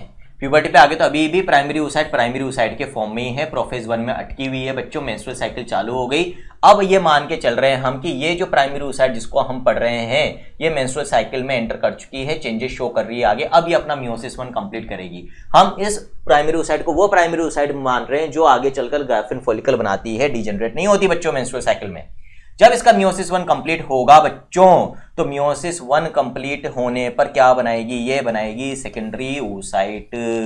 अब यहां पर बच्चों इक्वल डिवीजन नहीं हो रहा है। हमने स्पर्मेटोजेनेसिस में देखा था प्राइमरी स्पर्मेटोसाइट से सेकेंडरी स्पर्मेटोसाइट बनती जो इक्वल होती है साइज में, लेकिन यहां पर बच्चों क्या होगा, जो सेकेंडरी oocyte बनेगी, एक सेल को तो मोस्ट ऑफ द साइटोप्लाज्म मिल जाएगा, it gets most of the cytoplasm, जबकि जो दूसरी सेल बनेगी बच्चों उसको साइटोप्लाज्म ना के बराबर मिलेगा। जेनेटिक मटेरियल का जो डिस्ट्रीब्यूशन है वो इक्वल हो रहा है, दोनों हैप्लॉइड सेल्स बनेगी बच्चों। तो जिस सेल को साइटोप्लाज्म नहीं मिलता है उसको हम बोलते हैं बच्चों फर्स्ट पोलर बॉडी, वो तो हो जाती है डीजेनरेट। ठीक है, एनसीईआरटी ने इसके ऊपर क्वेश्चन मार्क लगा रखा है कि भाई पोलर बॉडी का क्या होता है, ये अभी तक कंफर्म नहीं है, लेकिन आप याद रखो डीजेनरेट हो जाती है। फिर जो सेकेंडरी oocyte है बच्चों, इसको मोस्ट ऑफ द साइटोप्लाज्म मिलता है, तो ये तो हो गया डीजेनरेट। अब ये आगे बढ़ेगी, अब इसके अंदर मियोसिस सेकंड चालू होगा, जैसे वहां पर सेकेंडरी स्पर्मेटोसाइट में हुआ था बच्चों, इट एंटर्स मियोसिस सेकंड। अब यहां पर भी लेकिन ब्रेक लग जाता है, but arrested in metaphase second. यहां पर ब्रेक कब लगेगा, मेटाफेज सेकंड वाले फेज में ब्रेक लग जाएगा बच्चों। अब इसका मियोसिस सेकंड कंप्लीट होगा कब, meiosis second completes if fertilisation occurs, यदि इसके साथ स्पर्म आकर फ्यूज होगा तो ही अपना ये मियोसिस सेकंड कंप्लीट करती, नहीं तो नहीं करती। इसका मतलब क्या हो बच्चों, जो एग रिलीज होता है ना ओवरी से, वो किस फॉर्म में होता है, सेकेंडरी oocyte के फॉर्म में होता है, अरेस्टेड इन मियोसिस सेकंड मेटाफेज सेकंड। और अभी हम ये मान रहे हैं कि भाई चलो ठीक है फर्टिलाइजेशन हो गया, यदि फर्टिलाइजेशन हो जाएगा तो मियोसिस 2 भी कंप्लीट होगा। क्या बनेगा बच्चों, एक मेच्योर एग या ओवम। अब यहां पर ओवम 2 बार हम यूज कर रहे हैं बच्चों, बट एक बार तो ओवरी से जब रिलीज हो रही है सेकेंडरी oocyte तब भी कर रहे हैं, यहां पर भी कर रहे हैं। तो अकॉर्डिंग टू सिचुएशन क्वेश्चन आपको समझना पड़ेगा बच्चों, है ना, कई बार सिचुएशन के अकॉर्डिंग काम करना पड़ता है, ये ध्यान रखें। तो यहां पर ओवम अब बन गया हैप्लॉइड है बच्चों। इस बार वापस से जब मियोसिस सेकंड कंप्लीट होगा तो इससे 2 सेल बनेगी, ऑब्वियस सी बात है, लेकिन अगेन अनइक्वल डिवीजन है बच्चों। यहां पर इसको साइटोप्लाज्म ना के बराबर मिलेगा, इसको मोस्ट ऑफ द साइटोप्लाज्म मिलेगा, तो पूरा का पूरा साइटोप्लाज्म ऑलमोस्ट ओवम में आ गया है। जो दूसरी सेल बन रही है जिसको साइटोप्लाज्म नहीं मिल रहा है उसको सेकंड पोलर बॉडी बोलेंगे, ये भी डीजेनरेट हो जाती है। तो अल्टीमेटली यहां पर क्या हो रहा है बच्चों, एक ओगोनिया से अल्टीमेटली एक ओवम बन रहा है, जबकि स्पर्मेटोजेनेसिस में एक स्पर्मेटोगोनिया से 4 स्पर्म्स बन रहे थे, ये भी डिफरेंस है। तो कब चालू हो रहे हैं दोनों, उसमें डिफरेंस है, कब बंद होते हैं उसमें डिफरेंस है, कितनी सेल्स बनती, कितनी गैमेट्स बनती, इसमें भी डिफरेंस है बच्चों। आगे बात समझ में, दोनों गैमेटोजेनेसिस समझ में आए, कैसे स्पर्म बनता है, कैसे ओवम बनता है, सारी चीजें क्लियर हो गई। फ्लो चार्ट अच्छे से याद रखना बच्चों, ये फ्लो चार्ट पूरा का पूरा मैंने यहाँ पर बना रखा है। ये पीडीएफ जो है आपको डाउनलोडेबल फॉर्म में अपनी ऐप के ऊपर मिल जाएगी। सरल की ऐप जिन्होंने डाउनलोड नहीं करी है अभी भी प्ले स्टोर से, वो प्ले स्टोर से डाउनलोड कर लें, आपको संपूर्ण नीट बायोलॉजी कोर्स मिल जाएगा उसके अंदर साइन इन करने के बाद, और उसके बाद आप ये पीडीएफ वहां से डाउनलोड कर सकते हैं। इसमें अपन ने जेनेसिस की पूरी फ्लो चार्ट बना रखी। इसी तरह से बच्चों मैंने आपको स्पर्मेटोजेनेसिस की जो फ्लो चार्ट है बच्चों वो भी बनवा दी थी, यहाँ पर आप देख सकते हो। ठीक है, ये स्पर्मेटोजेनेसिस की फ्लो चार्ट है, ये भी अपनी कंप्लीट है बच्चों। ये सारी चीजें आपको अपनी ऐप के ऊपर मिल जाएगी। और अपने लास्ट लेक्चर में भी देखा था बच्चों एनिमेशन, तो वापस से एनिमेशन का समय आ रहा है। अभी अपन देखेंगे कौन सी animation, development of Graafian follicle. वो कहाँ मिलती है अपने को एनिमेशन, वो भी अपने को इस सरल ऐप पे जो बायोलॉजी के लेक्चर्स है वहां पर मिल जाती है बच्चों, ठीक है। चलो अब oogenesis के अंदर एनसीईआरटी क्या बोल रही है थोड़ा सा और देख लेते हैं, एक बार कंप्लीट करें लाइन बाय लाइन, हर लाइन कवर करनी है अपने को। These cells start division and enter into prophase first of the meiotic division, बता दिया प्राइमरी oocyte चालू करती है meiosis 1 and get temporarily arrested, लेकिन रुक जाता है वो, और इस स्टेज में उनको हम प्राइमरी oocytes बोलते हैं। Each primary oocyte then gets surrounded by a layer of granulosa cells and is called the primary follicle. अब बच्चों एनसीईआरटी ने अगेन यहां पर एक बहुत ही खास बात करी है, ठीक है। क्या करी है कि इन्होंने oogenesis को डेवलपमेंट ऑफ ग्राफियन फॉलिकल दोनों को मिक्स करके पढ़ा रखा है। अब oogenesis कैसे होता है वो तो अपन ने समझ लिया, उस दौरान ग्राफियन फॉलिकल टर्म भी आया था, वही मैंने आपको बता दिया क्या होता है, भी अपन देखेंगे। अब ये जो ग्राफियन फॉलिकल है ये क्या होती है, इसको यदि अपन नहीं समझेंगे तो अब आगे जितनी भी लाइनें एनसीईआरटी ने व्यक्त कर रखी है उनको नहीं समझ पाओगे, ठीक है। तो पहले अपन ये देख लेते हैं भाई कि क्या होता है, ठीक। तो बच्चों ये अपनी ई सरल ऐप है, इस तरह से आपको वहां पर कोर्सेज मिलते हैं। तो ये यदि अपन बात करें तो भाई ये अपना नीट कोर्स है, नीट कोर्स के अंदर आप देखोगे जैसे सारांश सर के फिजिक्स के लेक्चर्स आपको मिल जाएंगे, केमिस्ट्री में प्रतीक सर के, बायोलॉजी में मेरे और कुशिका मैम के मिल जाएंगे। अपन लेक्चर्स के अंदर जब आते हैं तो आपको चैप्टर वाइज बच्चों यहाँ पर सेग्रीगेशन मिल जाएगा, हर चैप्टर के हैं। चैप्टर के अंदर फिर बच्चों आपको क्या मिल जाएगा, आपको टॉपिक वाइज जो है लेक्चर्स मिल जाते हैं। अभी अपने को क्या समझना है बच्चों, अभी अपने को समझना है डेवलपमेंट ऑफ ग्राफियन फॉलिकल, वो दे रखा है आपको गेमेटोजेनेसिस, अभी वही वाला चैप्टर यहाँ पर चल रहा है बच्चों, ठीक है। तो चलो आ जाते हैं अपन अपनी जगह पर। अब बच्चों यहां पर अभी अपन देखेंगे कि भाई किस तरीके से, एक और देखो खास बात क्या है यहां पर, मान लो आपने एक बार कोई लेक्चर पढ़ लिया, अब आपको सेकेंड टाइम रिवीजन करना है। रिवीजन कैसा होना चाहिए, फास्ट होना चाहिए। अब वापस से जैसे ये मान लो बच्चों 35 मिनट्स का लेक्चर है, अब इस लेक्चर को यदि आप वापस से 35 मिनट्स में देखकर रिवाइज करोगे तो संकट हो जाएगा ना, तो फिर इतना थोड़ी टाइम है हमारे पास, हम तो प्राइम मिनिस्टर हैं, बिजी रहते हैं। तो फिर क्या करना है अपने को, क्या करना है बच्चों, यहाँ पर आपको एक और चीज दे रखी कि आप हर लेक्चर को स्पीड बढ़ाकर भी देख सकते हो, नॉर्मल से 1.25 स्पीड पे, 1.5 स्पीड पे या 2x स्पीड पे भी देख सकते हो, ठीक है। अपन यहाँ पर 2x स्पीड पे करके इसको समझेंगे, ठीक है। तो बच्चों ग्राफियन फॉलिकल का डेवलपमेंट हम समझेंगे। ग्राफियन फॉलिकल के डेवलपमेंट में अपन क्या देख रहे हैं, अपन ने क्या बोला था कि जब प्यूबर्टी पे मेंस्ट्रुअल साइकिल चालू होती है तो हर मेंस्ट्रुअल साइकिल में करीब 10 से 12 primary oocytes further change show करती है और क्या बनाने की कोशिश करती है, एक ओवम। उनमें से सिर्फ एक ही प्राइमरी oocyte ऐसी होगी जो ओवम बना पाएगी। जो प्राइमरी oocyte ओवम बनाती है, ओवम बनने के पहले का, जस्ट पहले का जो स्टेज होता है उसको हम ग्राफियन फॉलिकल कहते हैं बच्चों, ठीक है। तो ग्राफियन फॉलिकल का डेवलपमेंट यदि हम पढ़ रहे हैं तो एक तरीके से अपन क्या पढ़ रहे हैं बच्चों, ओवम का फॉर्मेशन पढ़ रहे हैं। ये डेवलपमेंट कहां होगा बच्चों, ये होगा inside the ovary of the female. oogenesis का ही एक पार्ट है। और हमें क्या पता है कि oogenesis कब चालू हो जाता है बच्चों, oogenesis जब फीमेल बेबी मदर के यूट्रस में होती है तभी चालू हो जाता है उसकी ओवरी के अंदर। और हमने देखा था क्या होता है, शुरुआत में जो जर्म सेल्स होती है oogonia, वो डिवाइड होकर अपना नंबर बढ़ाती है और 5th month of uterine life तक, इंट्रायूट्राइन लाइफ तक कितनी oogonia बन जाती है बच्चों, 2 से 3 मिलियन oogonia बन जाती है बच्चों, ठीक है। इसके बाद फिर बच्चों क्या होता है, यहां पर आप देख सकते हो जो oogonia है, इन oogonia से अब आगे क्या होगा बच्चों, ये oogonia ग्रो करके क्या बनाएगी बच्चों, प्राइमरी oocytes बनाती है। तो 5th मंथ तक 2 to 3 मिलियन oogonia तो बन गई, ठीक है। अब यहां पर there will be formation of primary oocytes। तो these oogonia grow into primary oocytes which get arrested in diplotin stage of prophase first of meiosis 1। ये भी अरेस्ट हो जाएगी meiosis 1 के अंदर बच्चों, ठीक है।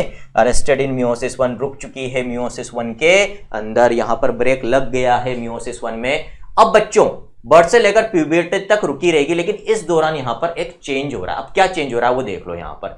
Each primary oocyte is then surrounded by a layer of granulosa cells or follicular cells from the stroma of ovary and is called the primary follicle। बच्चों ओवरी के अंदर ग्राउंड सब्सटेंस होता है जिसको हम दो पार्ट में डिवाइड कर सकते हैं। बाहर वाला पार्ट कहलाता है कॉर्टेक्स, बीच वाला पार्ट कहलाता है मेडुला। बीच वाले पार्ट में होती है ब्लड वेसल्स, ये मैंने पहले भी आपको बताया था बच्चों, in the structure of the female reproductive system. और बाहर वाला जो कॉर्टेक्स वाला पार्ट होता है उसी में ये सारा फॉलिकुलर डेवलपमेंट होता है। अब इस फॉलिकुलर डेवलपमेंट के दौरान क्या होगा बच्चों, जब बर्थ से लेकर प्यूबर्टी तक ये प्राइमरी oocytes meiosis 1 में अरेस्टेड रहती है, तो इस दौरान जो ओवरी का स्ट्रोमा है उसमें जो कॉर्टेक्स वाला पार्ट है, उस स्ट्रोमा में भी क्या है, सेल्स है। और उन सेल्स में से कुछ सेल्स इन प्राइमरी oocytes के आसपास एक सिंगल लेयर कवरिंग बना लेती है बच्चों। ये जो सेल्स है जो स्ट्रोमा ऑफ ओवरी में प्रेजेंट है, जो अब इनके आसपास एक सिंगल लेयर कवरिंग बनाएगी, इनको हम कहते हैं ग्रेनुलोसा सेल्स और फोलिकुलर सेल्स बच्चों। आगे बात समझ में। तो अब ये जो प्राइमरी oocyte है that is surrounded by a single layer of granulosa और follicular cells, this is now called as primary follicle. क्या बोलेंगे इसको हम? Primary follicle. तो इसका मतलब क्या हुआ? प्यूबर्टी तक आते आते ओवरी के अंदर जितनी भी प्राइमरी oocytes है उनके आसपास हमें एक single layer of granulosa cells या फोलिकुलर सेल्स मिलेगी, जो कहां से आई है? फ्रॉम द स्ट्रोमा और the ground substance of the ovary. उन्होंने प्राइमरी oocytes को सराउंड कर लिया है and now these structures are called as primary follicles. आगे बच्चों बात समझ में। तो बच्चों क्या हुआ? अब ये जो प्राइमरी फॉलिकल्स बन गई है, अब इनके साथ क्या होगा? तो मैंने एक चीज तो ये बता दी थी कि प्यूबर्टी तक आते आते इनमें से बहुत सारी तो डिजेनरेट हो जाएगी और हर ओवरी में कितनी रह जाएगी बच्चों? 60,000 to 80,000 प्राइमरी फॉलिकल्स ही रह जाती है। ठीक है, तो बच्चों large number of primary follicles degenerate from birth to puberty, this process is called as follicular atresia. बात हो गई इसकी, अच्छे से समझ में आ गया अब आपको। Follicular atresia continues throughout the reproductive age. बच्चों बर्थ से मेनोपॉज तक ये चलता ही रहता है, नंबर कम होता ही रहता है। ठीक है, तो बच्चों अब प्यूबर्टी पर जो प्राइमरी फॉलिकल्स बची है इनमें क्या चेंज होगा ये हम देखेंगे। ठीक है, तो अब प्यूबर्टी तक आते आते प्राइमरी फॉलिकल्स का जो नंबर है वो कम हो गया है। Primary follicles are primary oocytes surrounded by single layer of granulosa cells. देखो ये मैं पढ़ा रहा हूं यहां पर लेक्चर में, ठीक है ना, थोड़ा सा अजीब सा लग रहा होगा, 2x स्पीड में चल रहा है बच्चों। Now about 10 to 12 primary follicles proceed for further development in each menstrual cycle. Her menstrual cycle में करीब 10 से 12 प्राइमरी फॉलिकल्स आगे का डेवलपमेंट करने के लिए बढ़ेगी, लेकिन सारी की सारी नहीं कर पाएगी बच्चों, सिर्फ एक ही है जो आगे चलकर ग्राफिन फॉलिकल बना पाती है। अब ये डेवलपमेंट किस तरीके से होगा बच्चों उसको अपने को देखना, भाई ये क्या क्या चेंजेस होंगे मेंस्ट्रुअल साइकिल के अंदर, इस प्राइमरी फॉलिकल के अंदर, वो चीज अपने को यहां पर अंडरस्टैंड करनी है बच्चों। तो primary oocyte here remains arrested in prophase first of meiosis first. जब ये एंटर करेगी तो मियोसिस 1 के प्रोफेज 1 में अभी अरेस्टेड है बच्चों। अब बच्चों यहां पर क्या होता है, जो प्राइमरी फॉलिकल थी ना इसमें मल्टीपल लेयर्स बन जाएगी। किसकी? पहले तो प्राइमरी फॉलिकल में single layer of granulosa sales थी, अब ये जो ग्रेनुलोसा सेल्स है बच्चों यहां पर देखो मल्टीपल लेयर्स बन गई, प्लस इसके बाद एक और स्ट्रोमा में से लेयर बन जाएगी बच्चों सेल्स की, उनके सेल्स को हम बोलते हैं थीका सेल्स और इस लेयर को बोलेंगे थीका लेयर। तो अब क्या हो गया, क्या चेंज हुआ प्राइमरी फॉलिकल के अंदर? The primary follicles get surrounded by multiple layered granulosa membrane. तो जो सिंगल लेयर्ड ग्रेनुलोसा, एडिटिंग यहां पर, तो बच्चों जो single layer of granulosa sales थी वो अब मल्टीपल लेयर्ड बन जाती है और अब उसको हम ग्रेनुलोसा मेम्ब्रेन बोलते हैं। ये तो होगी ग्रेनुलोसा मेम्ब्रेन येलो कलर की यहां पर, और इसके साथ theca sales layer, theca sales की एक लेयर बन जाती है बाहर बच्चों। अब ये जो थीका सेल है ये भी कहां से आई है? ओवरी के स्ट्रोमा में से आई है। अब ये जो स्ट्रक्चर बन गया, जब तक single layer of granulosa sales थी प्राइमरी oocyte के बाहर, हमने बोला primary follicle arrested in meiosis 1, अभी भी अरेस्टेड इन मियोसिस 1 है, प्रोफेज 1 में रुकी हुई है, लेकिन इसके बाद multiple layer granulosa membrane and a theca layer बन गई है। अब इसको हम बोलेंगे बच्चों सेकेंडरी फॉलिकल। क्या बोलेंगे इसको हम? सेकेंडरी फॉलिकल बोलेंगे। ठीक, अब इस सेकेंडरी फॉलिकल के अंदर क्या चेंजेस होंगे और ये किस तरह से टर्शरी फॉलिकल में कन्वर्ट होगी बच्चों, टर्शरी फॉलिकल में डेवलप होगी, ये चीज यहां पर हम देखेंगे। तो secondary follicle then transforms into tertiary follicle which shows the following changes. तो जब ये सेकेंडरी फॉलिकल टर्शरी फॉलिकल बनाएगी तो इसमें क्या क्या चेंजेस होंगे बच्चों? तो पहला चेंज क्या हो रहा है, अ fluid filled cavity called antrum starts developing in between granulosa membrane. तो ये जो ग्रेनुलोसा मेम्ब्रेन थी बच्चों इसकी सेल्स के बीच में कैविटी डेवलप होने लग जाएगी जिसके अंदर फ्लूइड भर जाता है। इस कैविटी को हम क्या बोलते हैं बच्चों? एंट्रम बोलते हैं। ठीक है, तो एक चेंज तो ये हो गया कि फॉलिकुलर एंट्रम डेवलप हो रहा है यहां पर। दूसरा चेंज क्या होगा बच्चों यहां पर? दूसरा चेंज ये होगा कि ये जो ग्रेनुलोसा मेम्ब्रेन है बच्चों इसके बाहर की जो थीका लेयर थी उस थीका लेयर के अंदर भी चेंज होगा बच्चों। ठीक है, और वो डिफरेंशिएट हो जाएगी into 2 layers, that is theca interna and theca externa. जो इंटरना लेयर होती है ब्लू कलर से शो कर रखी है बच्चों वो मेनली सेल्यूलर होती है, सेल्स की बनी होती है। जो बाहर वाली लेयर होती है बच्चों वो मेनली फाइब्रस होती है और उसको हम कहते हैं थीका एक्सटर्ना। ये हो गया दूसरा change from secondary to tertiary follicle. तीसरा चेंज क्या है? प्राइमरी oocyte अब अपना प्रोफेज 1 जो अरेस्टेड था बच्चों, मियोसिस 1 जो अरेस्टेड था उसको कंप्लीट कर लेगी। तो थर्ड चेंज क्या हो गया? Primary oocyte completes meiosis first to form secondary oocyte। अंदर क्या थी बीच में? प्राइमरी oocyte, उसके आसपास से सारी सेल्स है ना जो प्राइमरी oocyte मियोसिस 1 में रुकी हुई थी, अब अपने मियोसिस फर्स्ट को कंप्लीट कर लेती, क्या बन जाती है, सेकेंडरी ओसाइट बन जाती है बच्चों। अब उससे विच रिलीजेज अ ग्लाइकोप्रोटीन मेम्ब्रेन, और ये जो बीच में सेकेंडरी ओसाइट बनेगी ये अपने आसपास एक लेयर सिक्रीट करती है ग्लाइकोप्रोटीन से बनी हुई। इस मेम्ब्रेन को या लेयर को हम बोलते हैं बच्चों जोना पेल्यूसिडा। ठीक है बच्चों, तो बीच में तो क्या बन गई, बीच में तो बन गई सेकेंडरी ओसाइट, और इसने अपने आसपास एक ग्लाइकोप्रोटीन से बनी हुई लेयर सिक्रीट कर दी है which is called as zona pellucida. अब ये पूरा स्ट्रक्चर कहलाता है बच्चों टर्शरी फॉलिकल। अब ये जो टर्शरी फॉलिकल यहां पर बन गई है बच्चों, इसका क्या होगा, इससे आगे चलकर अब बनेगी हमारी ग्राफियन फॉलिकल। ये सारा चेंज प्राइमरी ओसाइट में हो रहा है एक तरीके से बच्चों, inside what, inside the ovary. अब यहां पर मियोसिस सेकंड भी चालू हो जाएगा, लेकिन वो मेटाफेज सेकंड में ही रुक गया और ये रुकी रहेगी सेकेंडरी ओसाइट मेटाफेज सेकंड में ही, और इसी फेज में वो ग्राफियन फॉलिकल भी बना देगी। ग्राफियन फॉलिकल में क्या होगा बच्चों, ग्राफियन फॉलिकल में कोई ज्यादा चेंज नहीं होता है। टर्शरी और ग्राफियन फॉलिकल में सिर्फ इतना सा चेंज है कि भाई ये जितनी भी लेयर्स है ये थोड़ी ज्यादा मल्टीपल लेयर हो जाएगी। ठीक है, जो फॉलिकुलर एंट्रम है ये पूरी तरह से डेवलप हो जाएगा। जब फॉलिकुलर एंट्रम पूरी तरह से बड़ा हो जाएगा, डेवलप हो जाएगा, तो ये जो सेकेंडरी ओसाइट है अरेस्टेड इन मेटाफेज सेकंड, ये एक्सेंट्रिक हो जाएगी, साइड में चली जाएगी। ठीक है, तो ये स्ट्रक्चर बड़ा हो जाएगा, सेकेंडरी ओसाइट साइड में चली जाएगी, एंट्रम पूरी तरह से डेवलप हो जाती है, बड़ी हो जाती है। और होगा क्या, जब ये एक्सेंट्रिक होगी बच्चों, तो यहां पर आप देख सकते हो कि जो ग्रेनुलोसा मेम्ब्रेन थी उसकी ज्यादातर लेयर्स तो बाहर की तरफ है, लेकिन एक आध लेयर इसको सराउंड करके रखती है बच्चों। तो ये जो ग्रेनुलोसा मेम्ब्रेन की अब एक से दो लेयर इस सेकेंडरी ओसाइट को सराउंड करके रखती है, इस लेयर को बच्चों हम बोलते हैं कोरोना रेडिएटा। ये भी कई बार आपसे पूछ लिया जाता है। तो अब यहां पर ये तीन स्ट्रक्चर क्या क्या है बच्चों, इनको समझ लो अच्छे से। बीच में तो सेकेंडरी ओसाइट है अरेस्टेड इन मेटाफेज सेकंड, उसके आसपास zona pellucida made up of glycoprotein जो इसी ने सिक्रीट करी है, और उसके बाहर ग्रेनुलोसा सेल्स की एक से दो layer which are referred to as corona radiata, या इसको हम क्यूमुलस ओफोरस भी बोलते हैं बच्चों। ठीक है, क्यूमुलस ओफोरस के बाद एक और टर्म के फॉर्म में यूज किया जाता है कि भाई इस पूरे स्ट्रक्चर को सेकेंडरी ओसाइट, जोना पेल्यूसिडा और कोरोना रेडिएटा को बाकी की ग्राफियन फॉलिकल से जोड़ के जो स्ट्रक्चर रखता है उसको भी हम जर्म हिल या क्यूमुलस ओफोरस कहते हैं। एनसीईआरटी में ये चीज आपको नहीं दे रखी है, जस्ट फॉर एक्स्ट्रा इन्फॉर्मेशन बता रहा हूं यदि बाय चांस पूछ लिया जाए तो cells of corona radiata that attach the secondary oocyte with the remaining Graafian follicle are called germ hill या डिस्कस प्रोलिजेरस या क्यूमुलस ओफोरस, जैसा भी मैंने आपको बताया। तो जर्म हिल कुछ नहीं है बच्चों, ग्रेनुलोसा की वो सेल्स जो इस पूरे स्ट्रक्चर को बाकी की ग्राफियन फॉलिकल से जोड़ के रखती है। अब खास बात, ओवम किसको बोलेंगे बच्चों, तो होता क्या है कि मेंस्ट्रुअल साइकिल में ये ग्राफियन फॉलिकल बनी, मेंस्ट्रुअल साइकिल करीब करीब बच्चों 28 दिन की होती है, और 14th डे के आसपास, यदि 28 दिन की साइकिल है तो 14th डे पर क्या होगा बच्चों, 14th डे पर, इसको थोड़ा सा पीछे ले लेते हैं अपन, तो 14th डे पर बच्चों ये जो ग्राफियन फॉलिकल होती है, इससे जो बीच का स्ट्रक्चर था ना secondary oocyte arrested in metaphase second, फिर उसके आसपास की जोना पेल्यूसिडा और फिर कोरोना रेडिएटा, ये तीनों स्ट्रक्चर्स इस ग्राफियन फॉलिकल के बाहर निकल जाते हैं और ओवरी के भी बाहर निकल जाते हैं, यानी कि ग्राफियन फॉलिकल रप्चर हो जाती है बच्चों।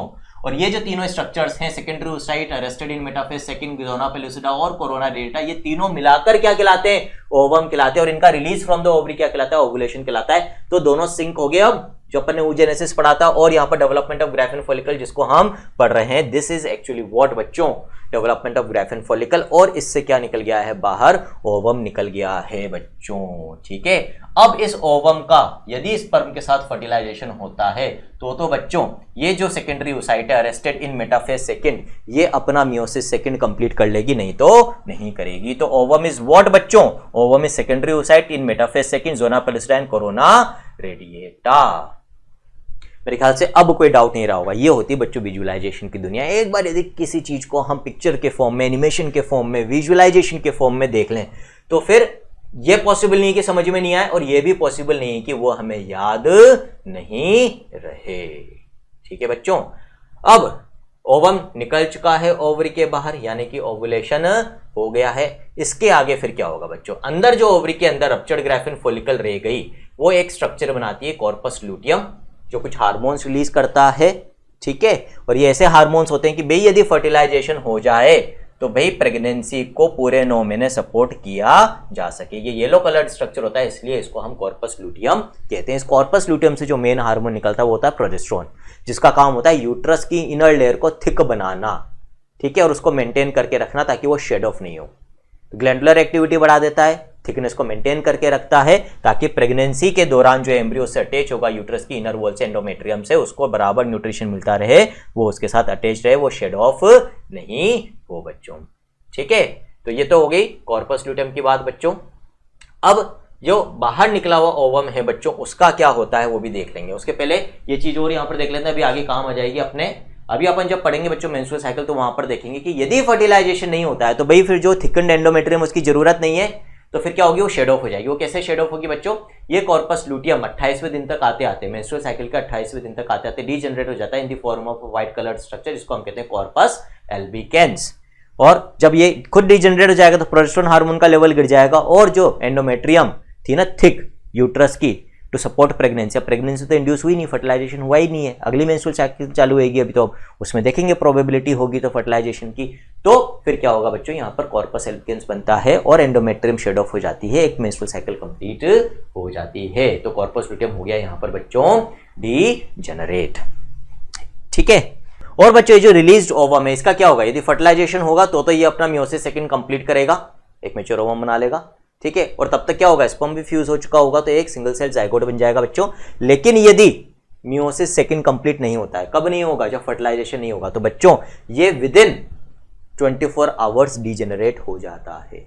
फिर अगली मेंस्ट्रुअल साइकिल में एक नया ओवम बनेगा, फिर से यदि फर्टिलाइजेशन हो गया तो प्रेगनेंसी कंटिन्यू करेगी, नहीं हुआ तो फिर अगेन रिलीज होने के 24 आवर्स के बाद वो डीजेनरेट हो जाएगा। तो लाइफ स्पेन ऑफ ओवम कितना होता है बच्चों, 24 आवर्स, जबकि स्पर्म की कितनी होती है बच्चों life span, 48 hours to 72 hours. तो बच्चों इस तरह से there is development of Graafian follicle.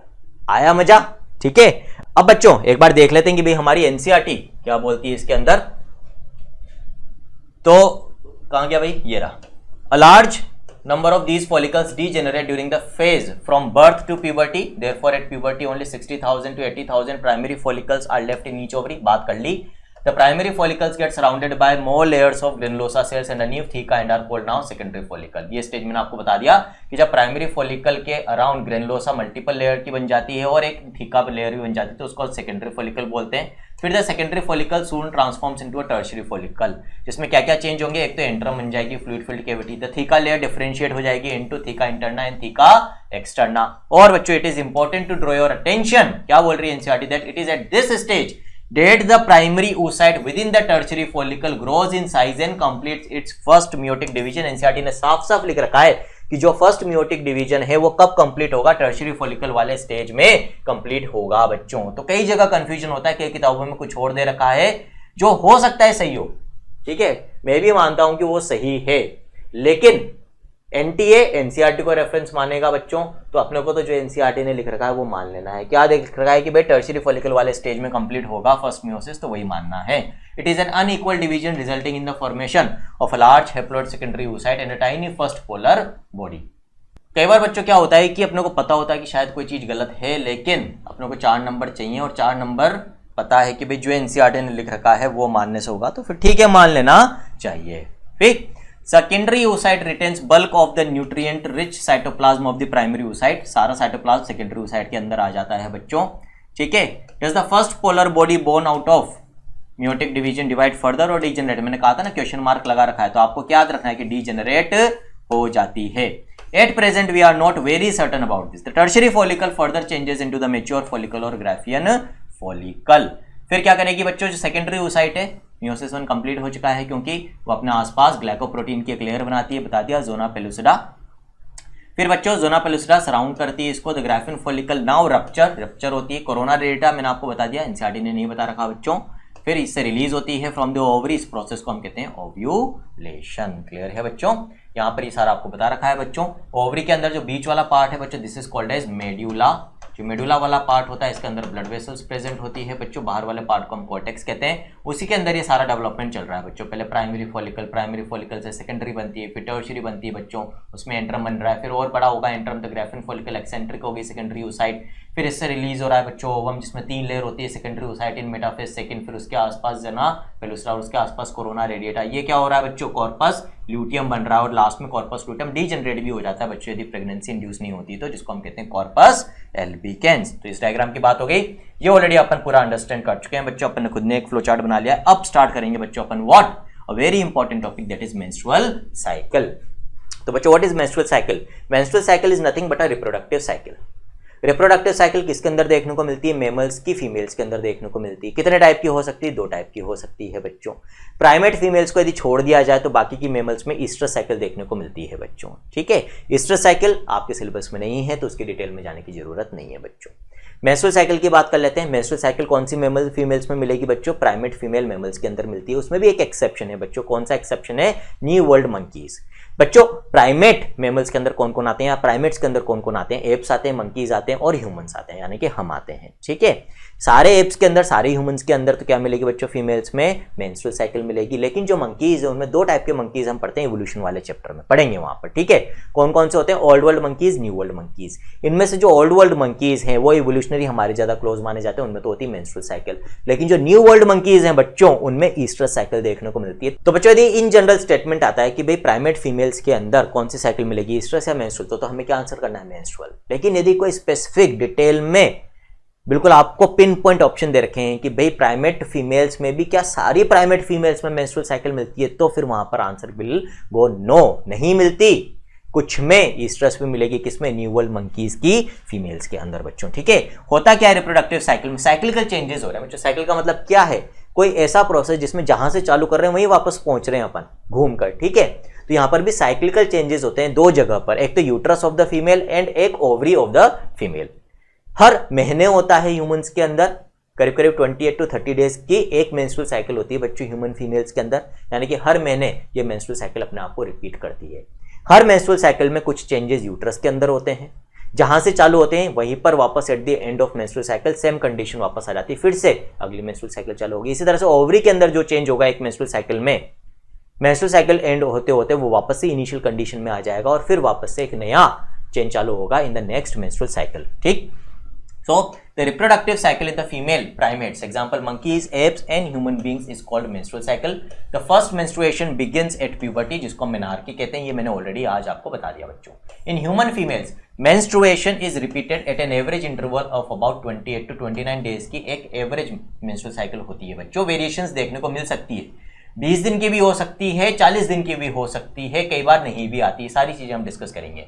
And the cycle of events starting from one menstruation till the next one is called the menstrual cycle. एक menstruation से यानी कि beginning of the menstrual cycle को बच्चों पर menstruation कहते हैं।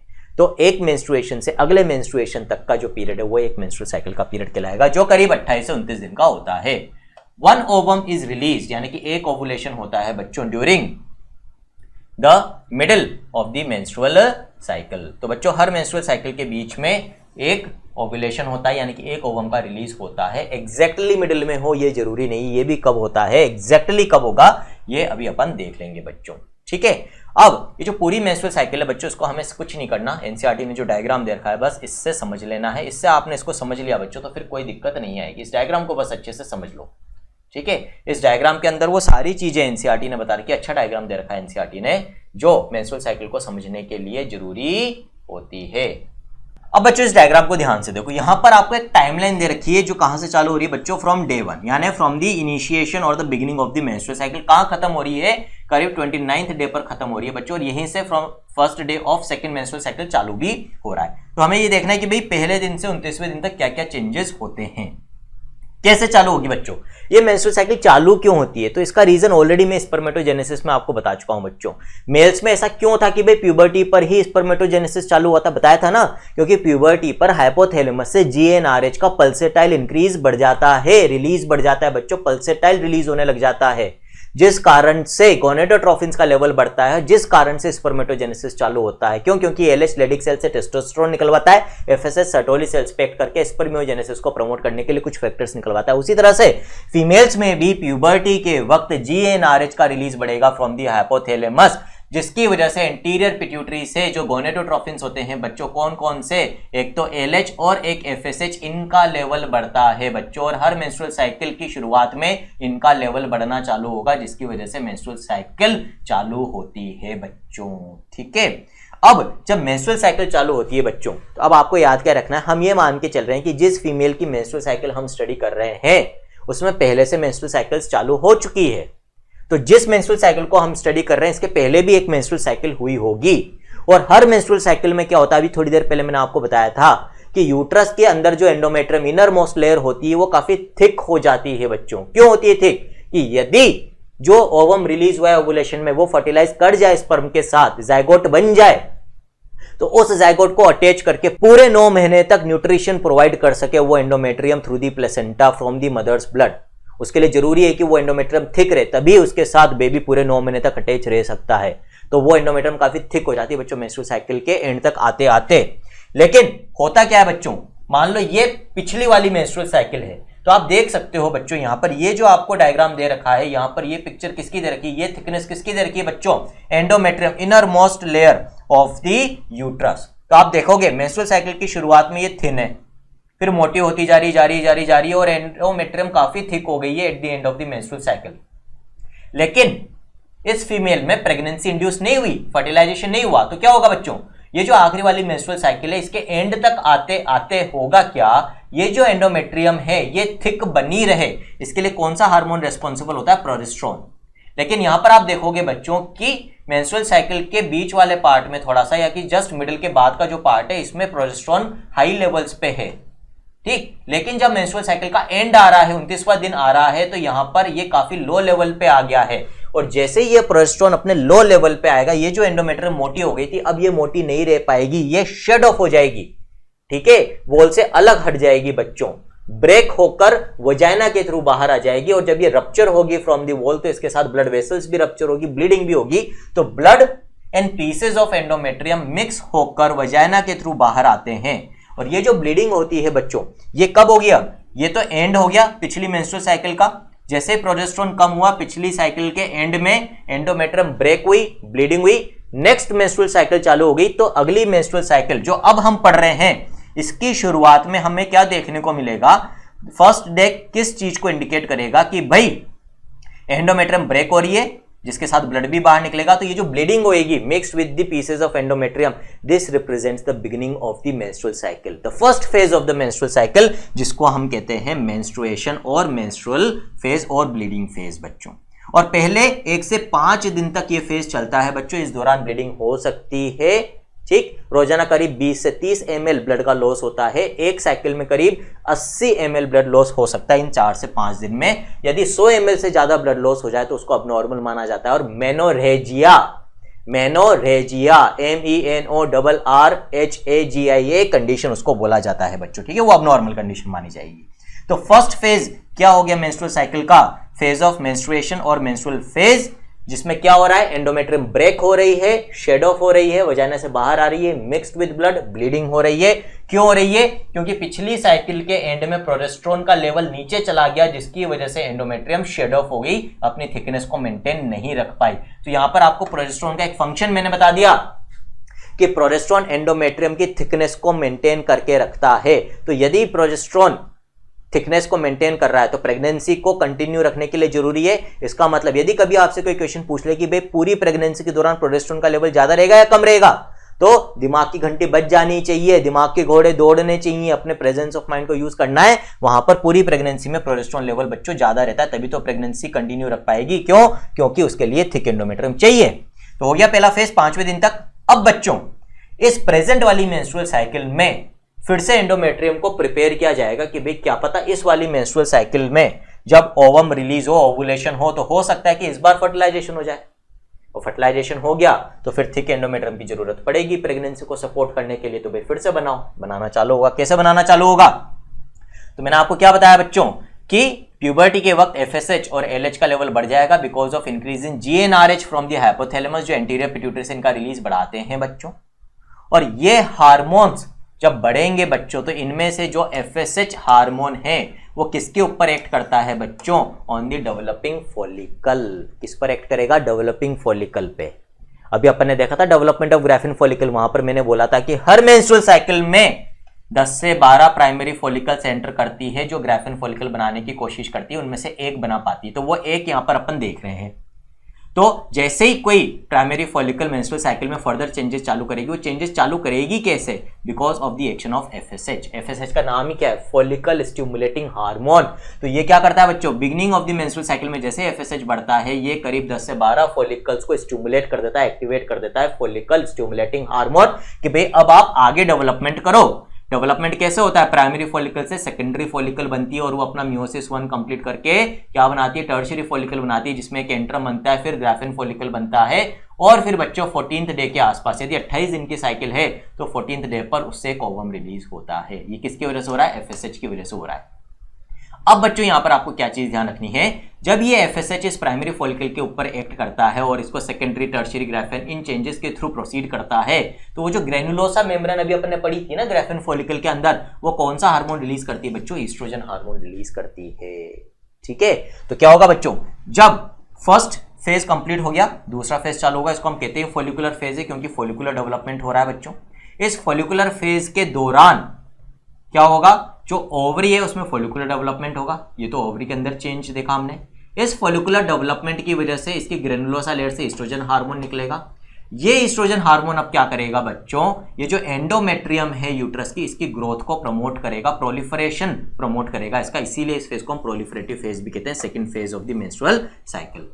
तो फॉलिकुलर फेज किस बेसिस पे का, चेंजेस इन दी ओवरी, वहां पर क्या चेंज हो रहा है, फॉलिकुलर डेवलपमेंट। प्रोलिफरेटिव किस फेज के बेसिस पे करा बच्चों, किस चेंज के बेसिस पे, हमने बोला है on the basis of changes in the uterus, जहां पर एंडोमेट्रियम का प्रोलिफरेशन हो रहा है। तो दोनों जगह चेंजेस होते हैं, दोनों जगह चेंजेस के बेसिस पे दो नाम हो गए इस सेकंड फेज के बच्चों।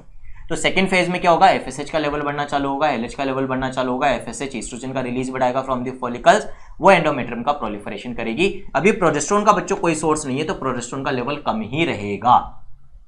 फिर क्या होगा बच्चों, ये जो ईस्ट्रोजन रिलीज हो रहा है ना बच्चों, इसका बाइफेजिक इफेक्ट देखने को मिलता है एलएच के ऊपर। ये बाइफेजिक इफेक्ट क्या है, जब तक ईस्ट्रोजन का लेवल रिलेटिवली कम है, जैसे यहां से यहां तक बहुत ज्यादा नहीं बढ़ा है, तब तक ये एलएच को दबा के रखेगा, बढ़ने नहीं देगा ज्यादा। लेकिन जैसे ही ईस्ट्रोजन का लेवल बढ़ने लगता है बच्चों और एक क्रिटिकल लेवल से ज्यादा हो जाता है, तो ये क्या करता है, इस एलएच के ऊपर प्रमोटिंग फैक्टर डालता है, ये एलएच एकदम से शूट करता है बच्चों। तो होगा क्या, यदि 28-29 दिन की साइकिल है बच्चों, मान लो 28 दिन की साइकिल अपन मान के चल रहे हैं, तो 28 दिन की साइकिल में 13th डे के आसपास ये एलएच अपने पीक लेवल पे पहुंच जाएगा बच्चों, एकदम से शूट करेगा एलएच। ठीक है, और जब ये एकदम से शूट करता है तो इस कंडीशन को अपन बोलते हैं एलएच सर्ज। और जब ये एलएच सर्ज आता है तो कुछ ऐसे चेंजेस होते हैं जिसकी वजह से करीब इस एलएच सर्ज के 9 से 10 घंटे बाद ये ग्राफिन फॉलिकल रप्चर होकर ओवम को रिलीज कर देती है।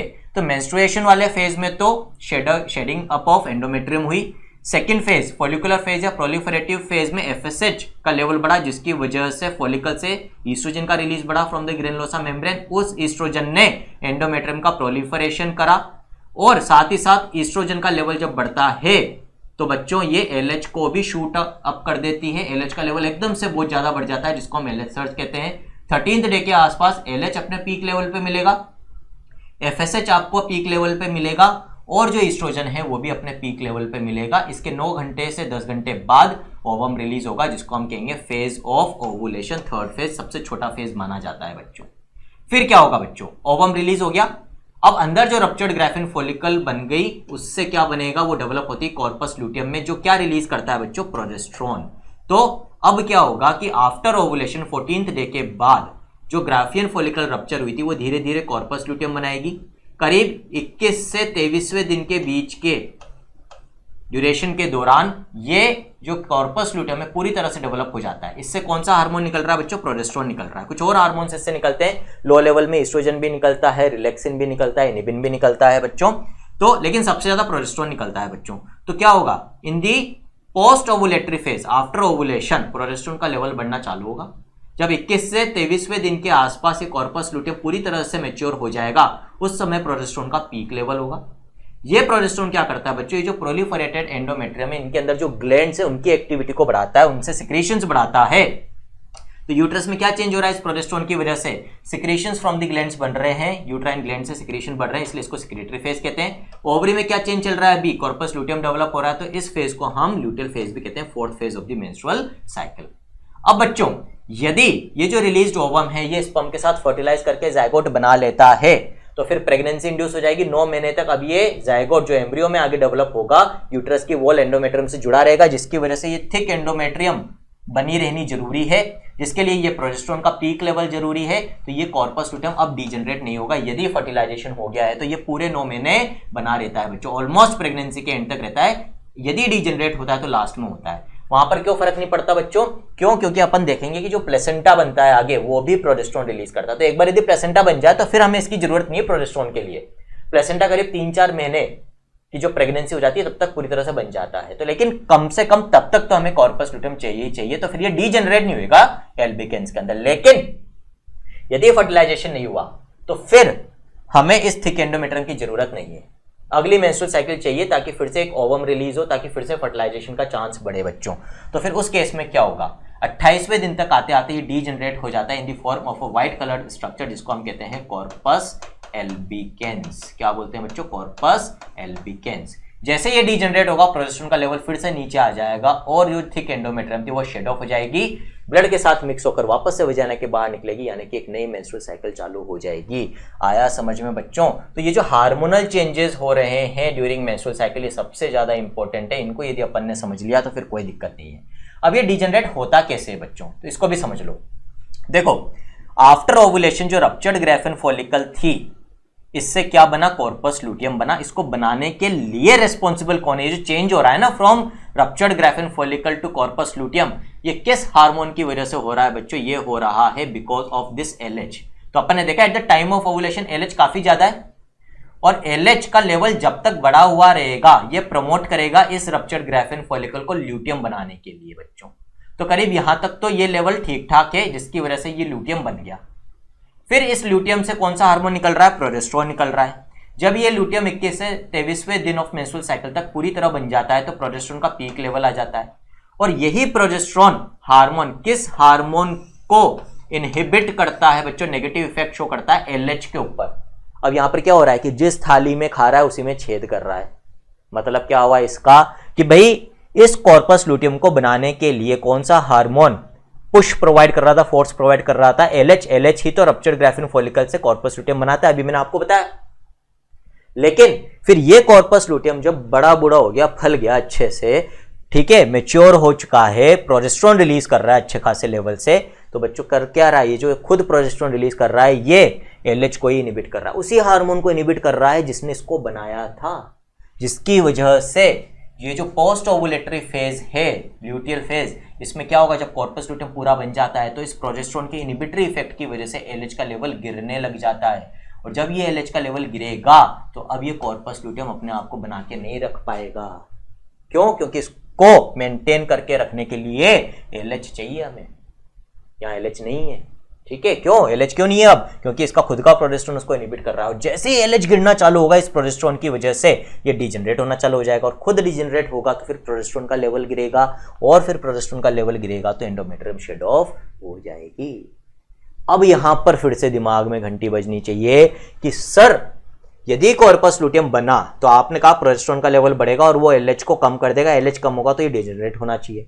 लेकिन अभी आपने ये भी बोला था कि यदि फर्टिलाइजेशन हो गया तो फिर ये डीजेनरेट नहीं होता और ये पूरा बन जाएगा तो ये तो कम होना ही होना है LH तो, और LH कम होगा तो ये डीजेनरेट होना चाहिए।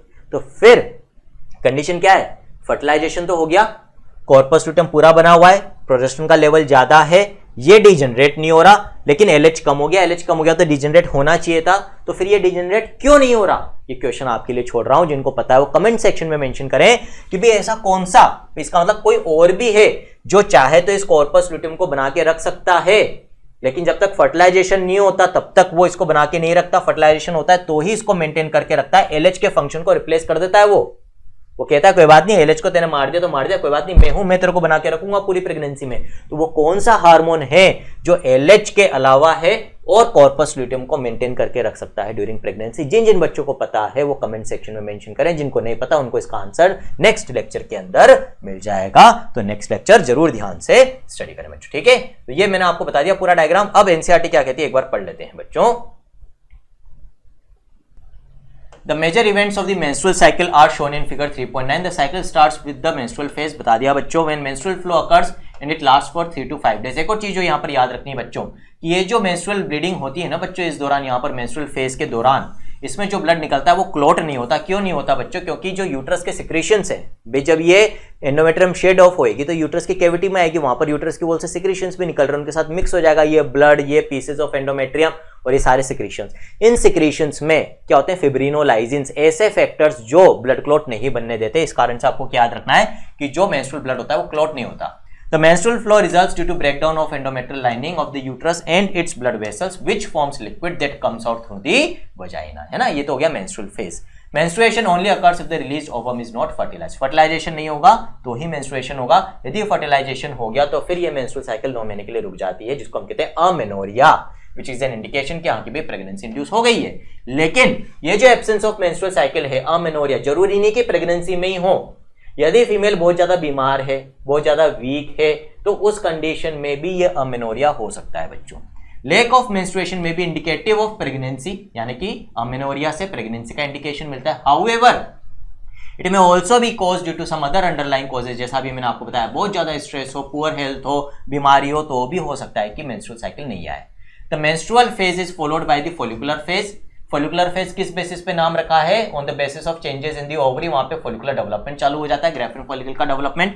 During this phase the primary follicles in the ovary grow to become a fully mature Graafian follicle and simultaneously endometrium में भी चेंज हो रहा है यूट्रस में। Endometrium of uterus regenerates through proliferation, इस कारण से इसको प्रोलिफरेटिव फेज भी कहते हैं। These changes in the ovary and the uterus are induced by changes in the levels of pituitary and ovarian hormones. कौन कौन से हार्मोन्स में चेंजेस? एफएसएच, एलएच, ईस्ट्रोजन, इन सब हार्मोन्स में चेंजेस के कारण ये चेंजेस हुए हैं। क्यों होते हैं वो डिटेल में मैंने आपको बता दिया बच्चों। द सिक्रीशन क्या कहती है आगे NCERT? The secretion of gonadotrophin that is LH and FSH increases gradually during the follicular phase and stimulates follicular development as well as secretion of oestrogens by the growing follicles. ठीक है, तो क्या होता है? एक तो फॉलिकुलर डेवलपमेंट होता है, साथ ही साथ उनसे किसका सिक्रीशन निकलेगा बच्चों? ईस्ट्रोजन का। Both LH and FSH attain a peak level in the middle of the cycle, बता दिया 14th डे के जस्ट पहले बच्चों, है ना, 9 घंटे पहले होता है, before the ovulation. Rapid secretion of LH leading to its maximum level during the mid cycle is called LH surge. ये टर्म बता दिया मैंने आपको। It induces what? Rupture of the Graafian follicle, जिससे क्या निकलता है? ओवम, जिसको हम क्या कहते हैं? ओवुलेशन, फेज ऑफ ओवुलेशन बच्चों। इस समय फीमेल का टेम्परेचर भी बढ़ता है बच्चों, ये याद रख लेना। The ovulation is followed by the luteal phase during which the remaining part of the graphene follicle transforms as the corpus luteum, इसलिए luteal phase कहते हैं। यूट्रस में क्या चेंज होता है? सिक्रेटरी एक्टिविटी बढ़ जाती है, इसलिए उसको हम सिक्रेटरी फेज भी कहते हैं। The corpus luteum secretes large amount of progesterone which is essential for maintenance of the endometrium। आ गया, जो प्रोजेस्टेरोन है वो एंडोमेट्रियम को मेंटेन करके रखता है, शेड ऑफ नहीं होने देता। Such an endometrium is necessary for implantation of the fertilized ovum and other events of the pregnancy को सपोर्ट करने के लिए ऐसी थिक एंडोमेट्रियम जरूरी होती है। During pregnancy all events of the menstrual cycle stop, रुक जाती है, and there is no menstruation, जिसको अमेनोरिया कहेंगे। In the absence of fertilisation the corpus luteum degenerates. यदि फर्टिलाइजेशन नहीं होता है तो फिर अगली मेंस्ट्रुअल साइकिल हमें चाहिए होगी, जिसके लिए कॉर्पस लुटियम का डीजेनरेट होना जरूरी है, ताकि क्या हो बच्चों? Disintegration of the endometrium leading to menstruation marking a new cycle. In human beings menstrual cycle ceases around 50 years of age, that is termed as menopause. बता दिया था, cyclic menstruation is an indicator of normal reproductive phase and extends between menarche and menopause. ठीक बच्चों, अब यहां पर एक और चीज रखिए बच्चों, मेंस्ट्रुअल हाइजीन के बारे में थोड़ा सा एनसीईआरटी ने बताया कि maintenance of hygiene and sanitation during menstruation is very important. ध्यान रखना चाहिए फीमेल्स को, क्योंकि जो ब्लड निकलता है इसमें इन्फेक्शन बहुत इजीली हो सकता है। Take bath and clean yourself regularly, use sanitary napkins और clean homemade pads, change sanitary napkins और homemade pads after every 4 to 5 hours as per the requirement, क्योंकि इन्फेक्शन के चांसेस काफी ज्यादा होते हैं इस मेंस्ट्रुअल ब्लड के अंदर। Dispose of the used sanitary napkins properly, wrapping it within a used paper. Do not throw the used napkins in the drain pipe of toilets or in the open area. After handling the napkin, wash hands with soap, ताकि किसी तरह का कोई infection ना हो। अब बच्चों यहाँ पर जो लास्ट चीज मेंस्ट्रुअल साइकिल में अपने को याद रखनी, मैंने आपको बोला था ना कि भाई जो डे ऑफ ओवुलेशन होता है जरूरी नहीं है कि बिल्कुल मिडिल में हो। यहाँ तो अपन ने 28 डेज की बात करी, तो अपन ने किया 14th डे पे होता है, ये तो सही है। लेकिन सपोज करो किसी फीमेल की जो मेंस्ट्रुअल साइकिल है वो 32 डेज की है, जो मेंस्ट्रुअल साइकिल है वो है 32 डेज की।